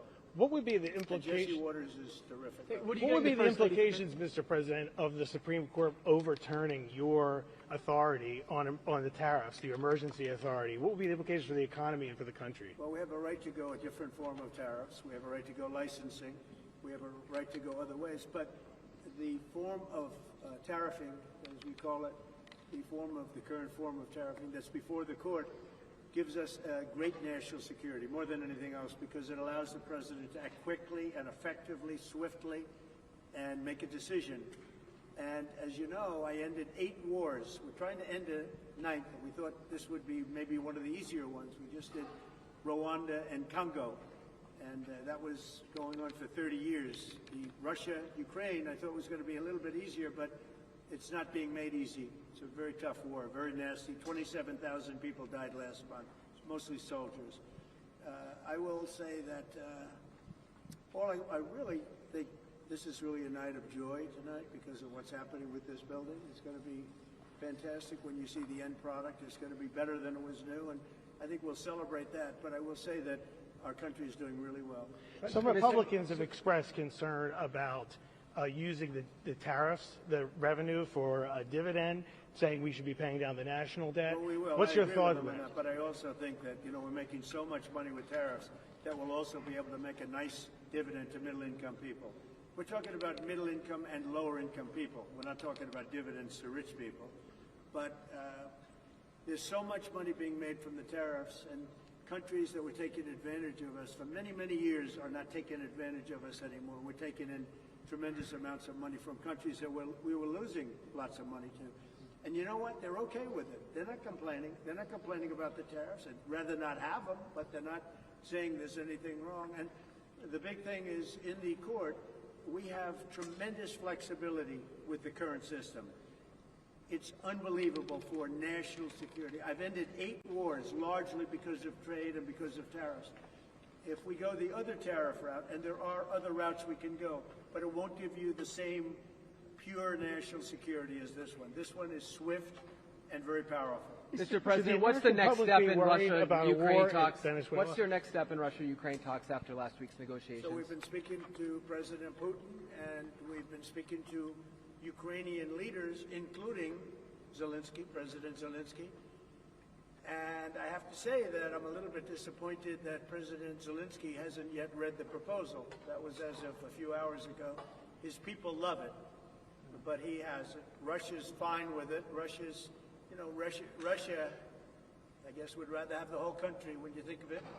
But Russia is, I believe, fine with it, but I'm not sure that Zelensky's fine with it. His people love it, but he hasn't read it. So someday you'll explain that one to me, Jeff. I don't have an explanation, sir. What's the next step in that process? Raymond, thank you very much. Good job you're doing. Say hello. Thank you. What would you like to see Sylvester Stallone do as a Hollywood ambassador in Hollywood? He is automatic. I mean, as far as I'm concerned, he is one of the ambassadors, as you know. And he's already been doing that. And look, all he has to do is be himself. If Sly is himself, that's all he can be. If he tries to be somebody else, it wouldn't be good. He's a great guy. He's done a fantastic job, and he really deserves this honor. You know, it's something he's wanted for years. And this is bigger than it's ever been. I mean, I don't want to say why. I refuse to say why. But you take a look at this line. Last year, if you look at this line, it was not this. It was a different thing. Why are you and the First Lady expending so much time, so much energy in revivifying and remaking the Kennedy Center? It's not the Kennedys. Look, Bobby Jr. is doing a fantastic job. It's not the Kennedys. It's our country. We're bringing our country back, and we're bringing D.C. back, Washington, D.C. We're bringing our capital. It's a safe place now. No, I mean the Kennedy Center, the center itself. Why are you so focused on revivifying? Because it could never be built again. It's got three massive places, call them. You have different stages, dance, theater, and you have a place that we're going to be in tonight that there's really nothing like it in the country. And if this disappeared, you'd never be able to build it again. And I'm able to save it because that's what I used to do for a living, really, as well, maybe better than anybody else. I could take something and spend less money than other people and make it better than anybody else could. The Kennedy Center has a chance to be unbelievable. And, I mentioned yesterday something very important, sound. It's like sometimes you could say, like people, you either have it or you don't. Great sound in this building.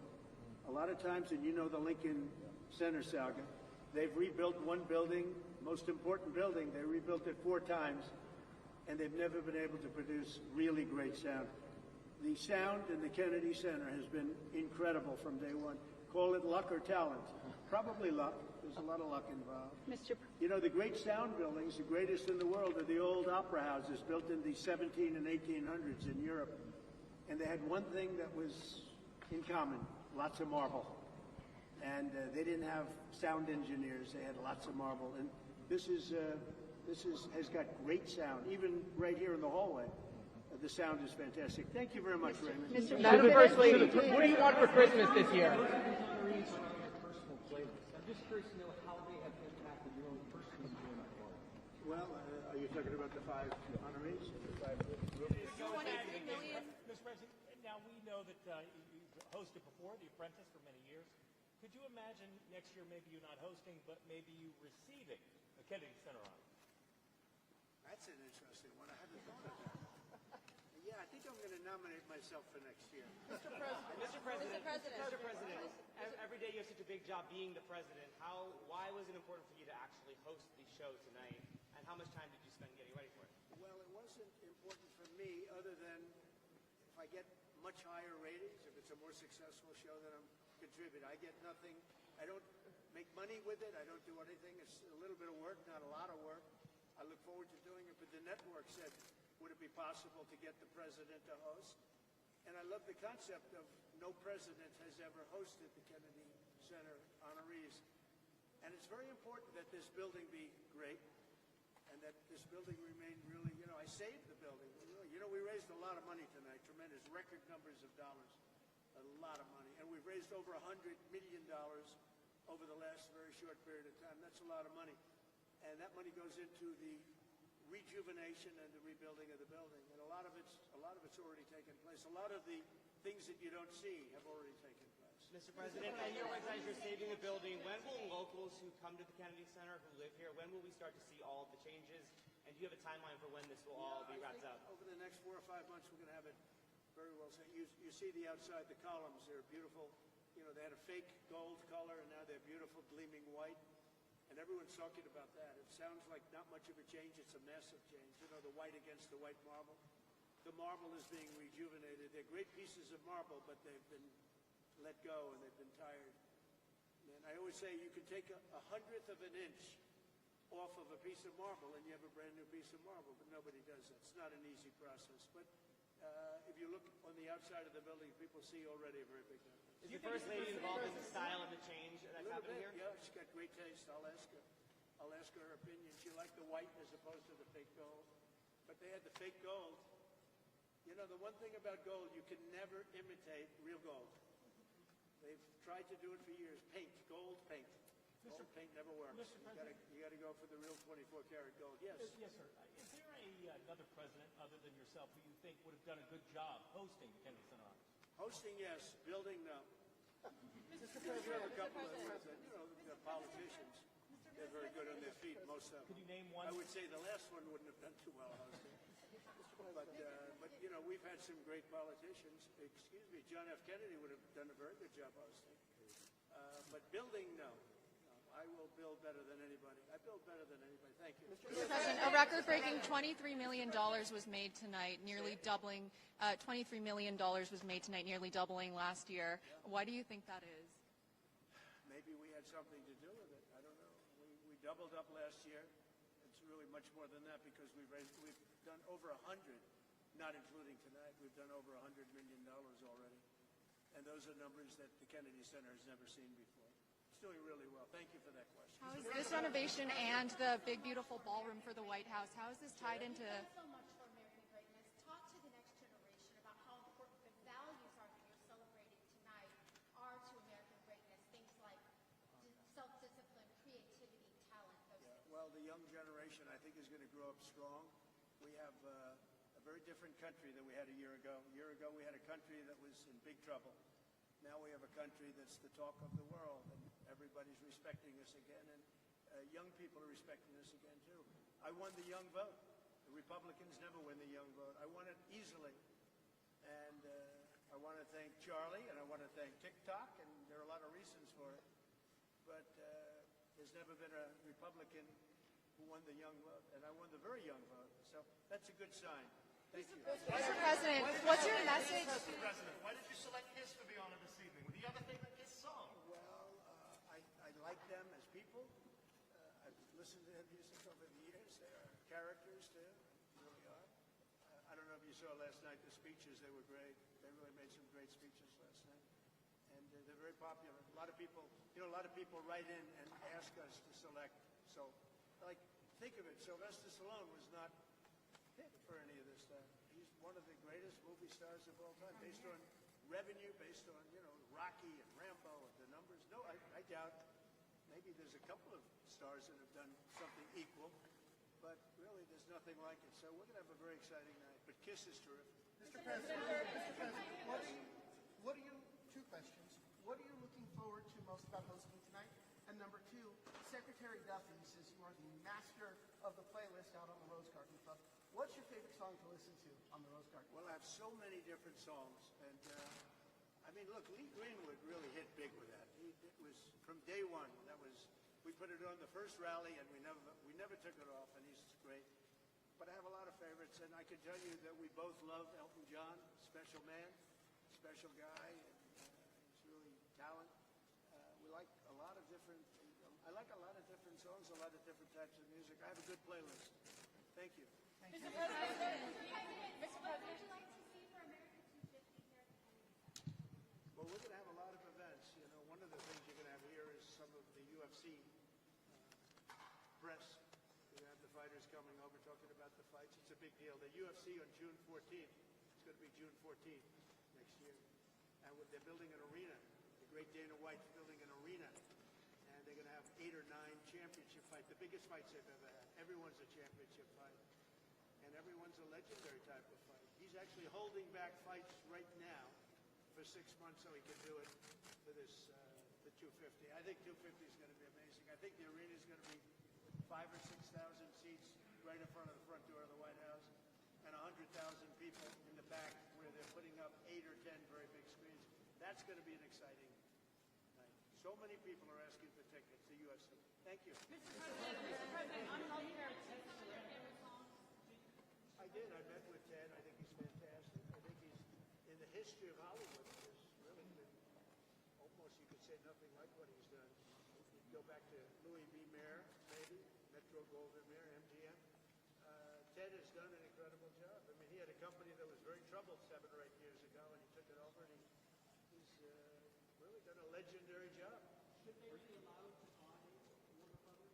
Well, that's the question. They have a very big market share. And when they have Warner Brothers, you know, that share goes up a lot. So I don't know. That's going to be for some economists to tell. And also, and I'll be involved in that decision too. But they have a very big market share. Did he make any guarantees to you about the merger if they do merge? No. He came up. He was in the Oval Office last week. I have a lot of respect for him. He's a great person. But he's done one of the greatest jobs in the history of movies and other things. He's got a lot of interesting things happening aside from what you're talking about. But it is a big market share. There's no question. It could be a problem. Mr. President, you mentioned some of your favorite songs. Well, it's something that has to be soft and soothing to your ear. I like some songs that other people don't like. You know? That's why they have, you ever hear the expression, that's why they have menus in restaurants. We're all different. We all order different things. Otherwise, you just serve one meal and that will be it. But I love country music. Here we have the king of country music tonight. So that's another one. It's not up to me. We have a board of 40 people that are really the most prestigious people in the United States. We have the honorary chairwoman on the board, right? As the first lady, she's honorary chairwoman. But it's a really prestigious board, and that's up to them. I don't know what they're doing about that. We are doing a lot. We are saving the Kennedy Center. Yeah, we went through probably 50 different names. We were politicked by a lot of people. Some of them were stars themselves. But we went through 50 names and we picked the 5. And we're very happy with it. It's really very different audiences. But as I said, just down the line, they're different audiences, but when you add them up, it's 100% of the public. Thank you.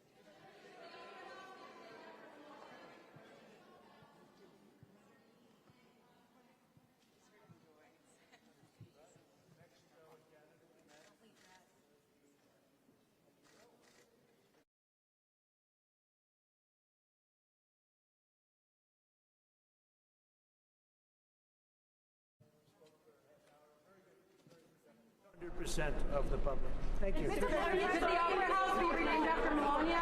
What did you talk about with Prime Minister Carney and Mexican President Sheinbaum when you were here just a few days earlier? Mexico and Canada, we met with the, as you know, I mean, it was pretty well, a lot of people were here. Right here we met. And the Prime Minister of Canada, President of Mexico, and we spoke for a half hour. Very good, very productive. Talked mostly trade. Will you restart negotiations with Canada?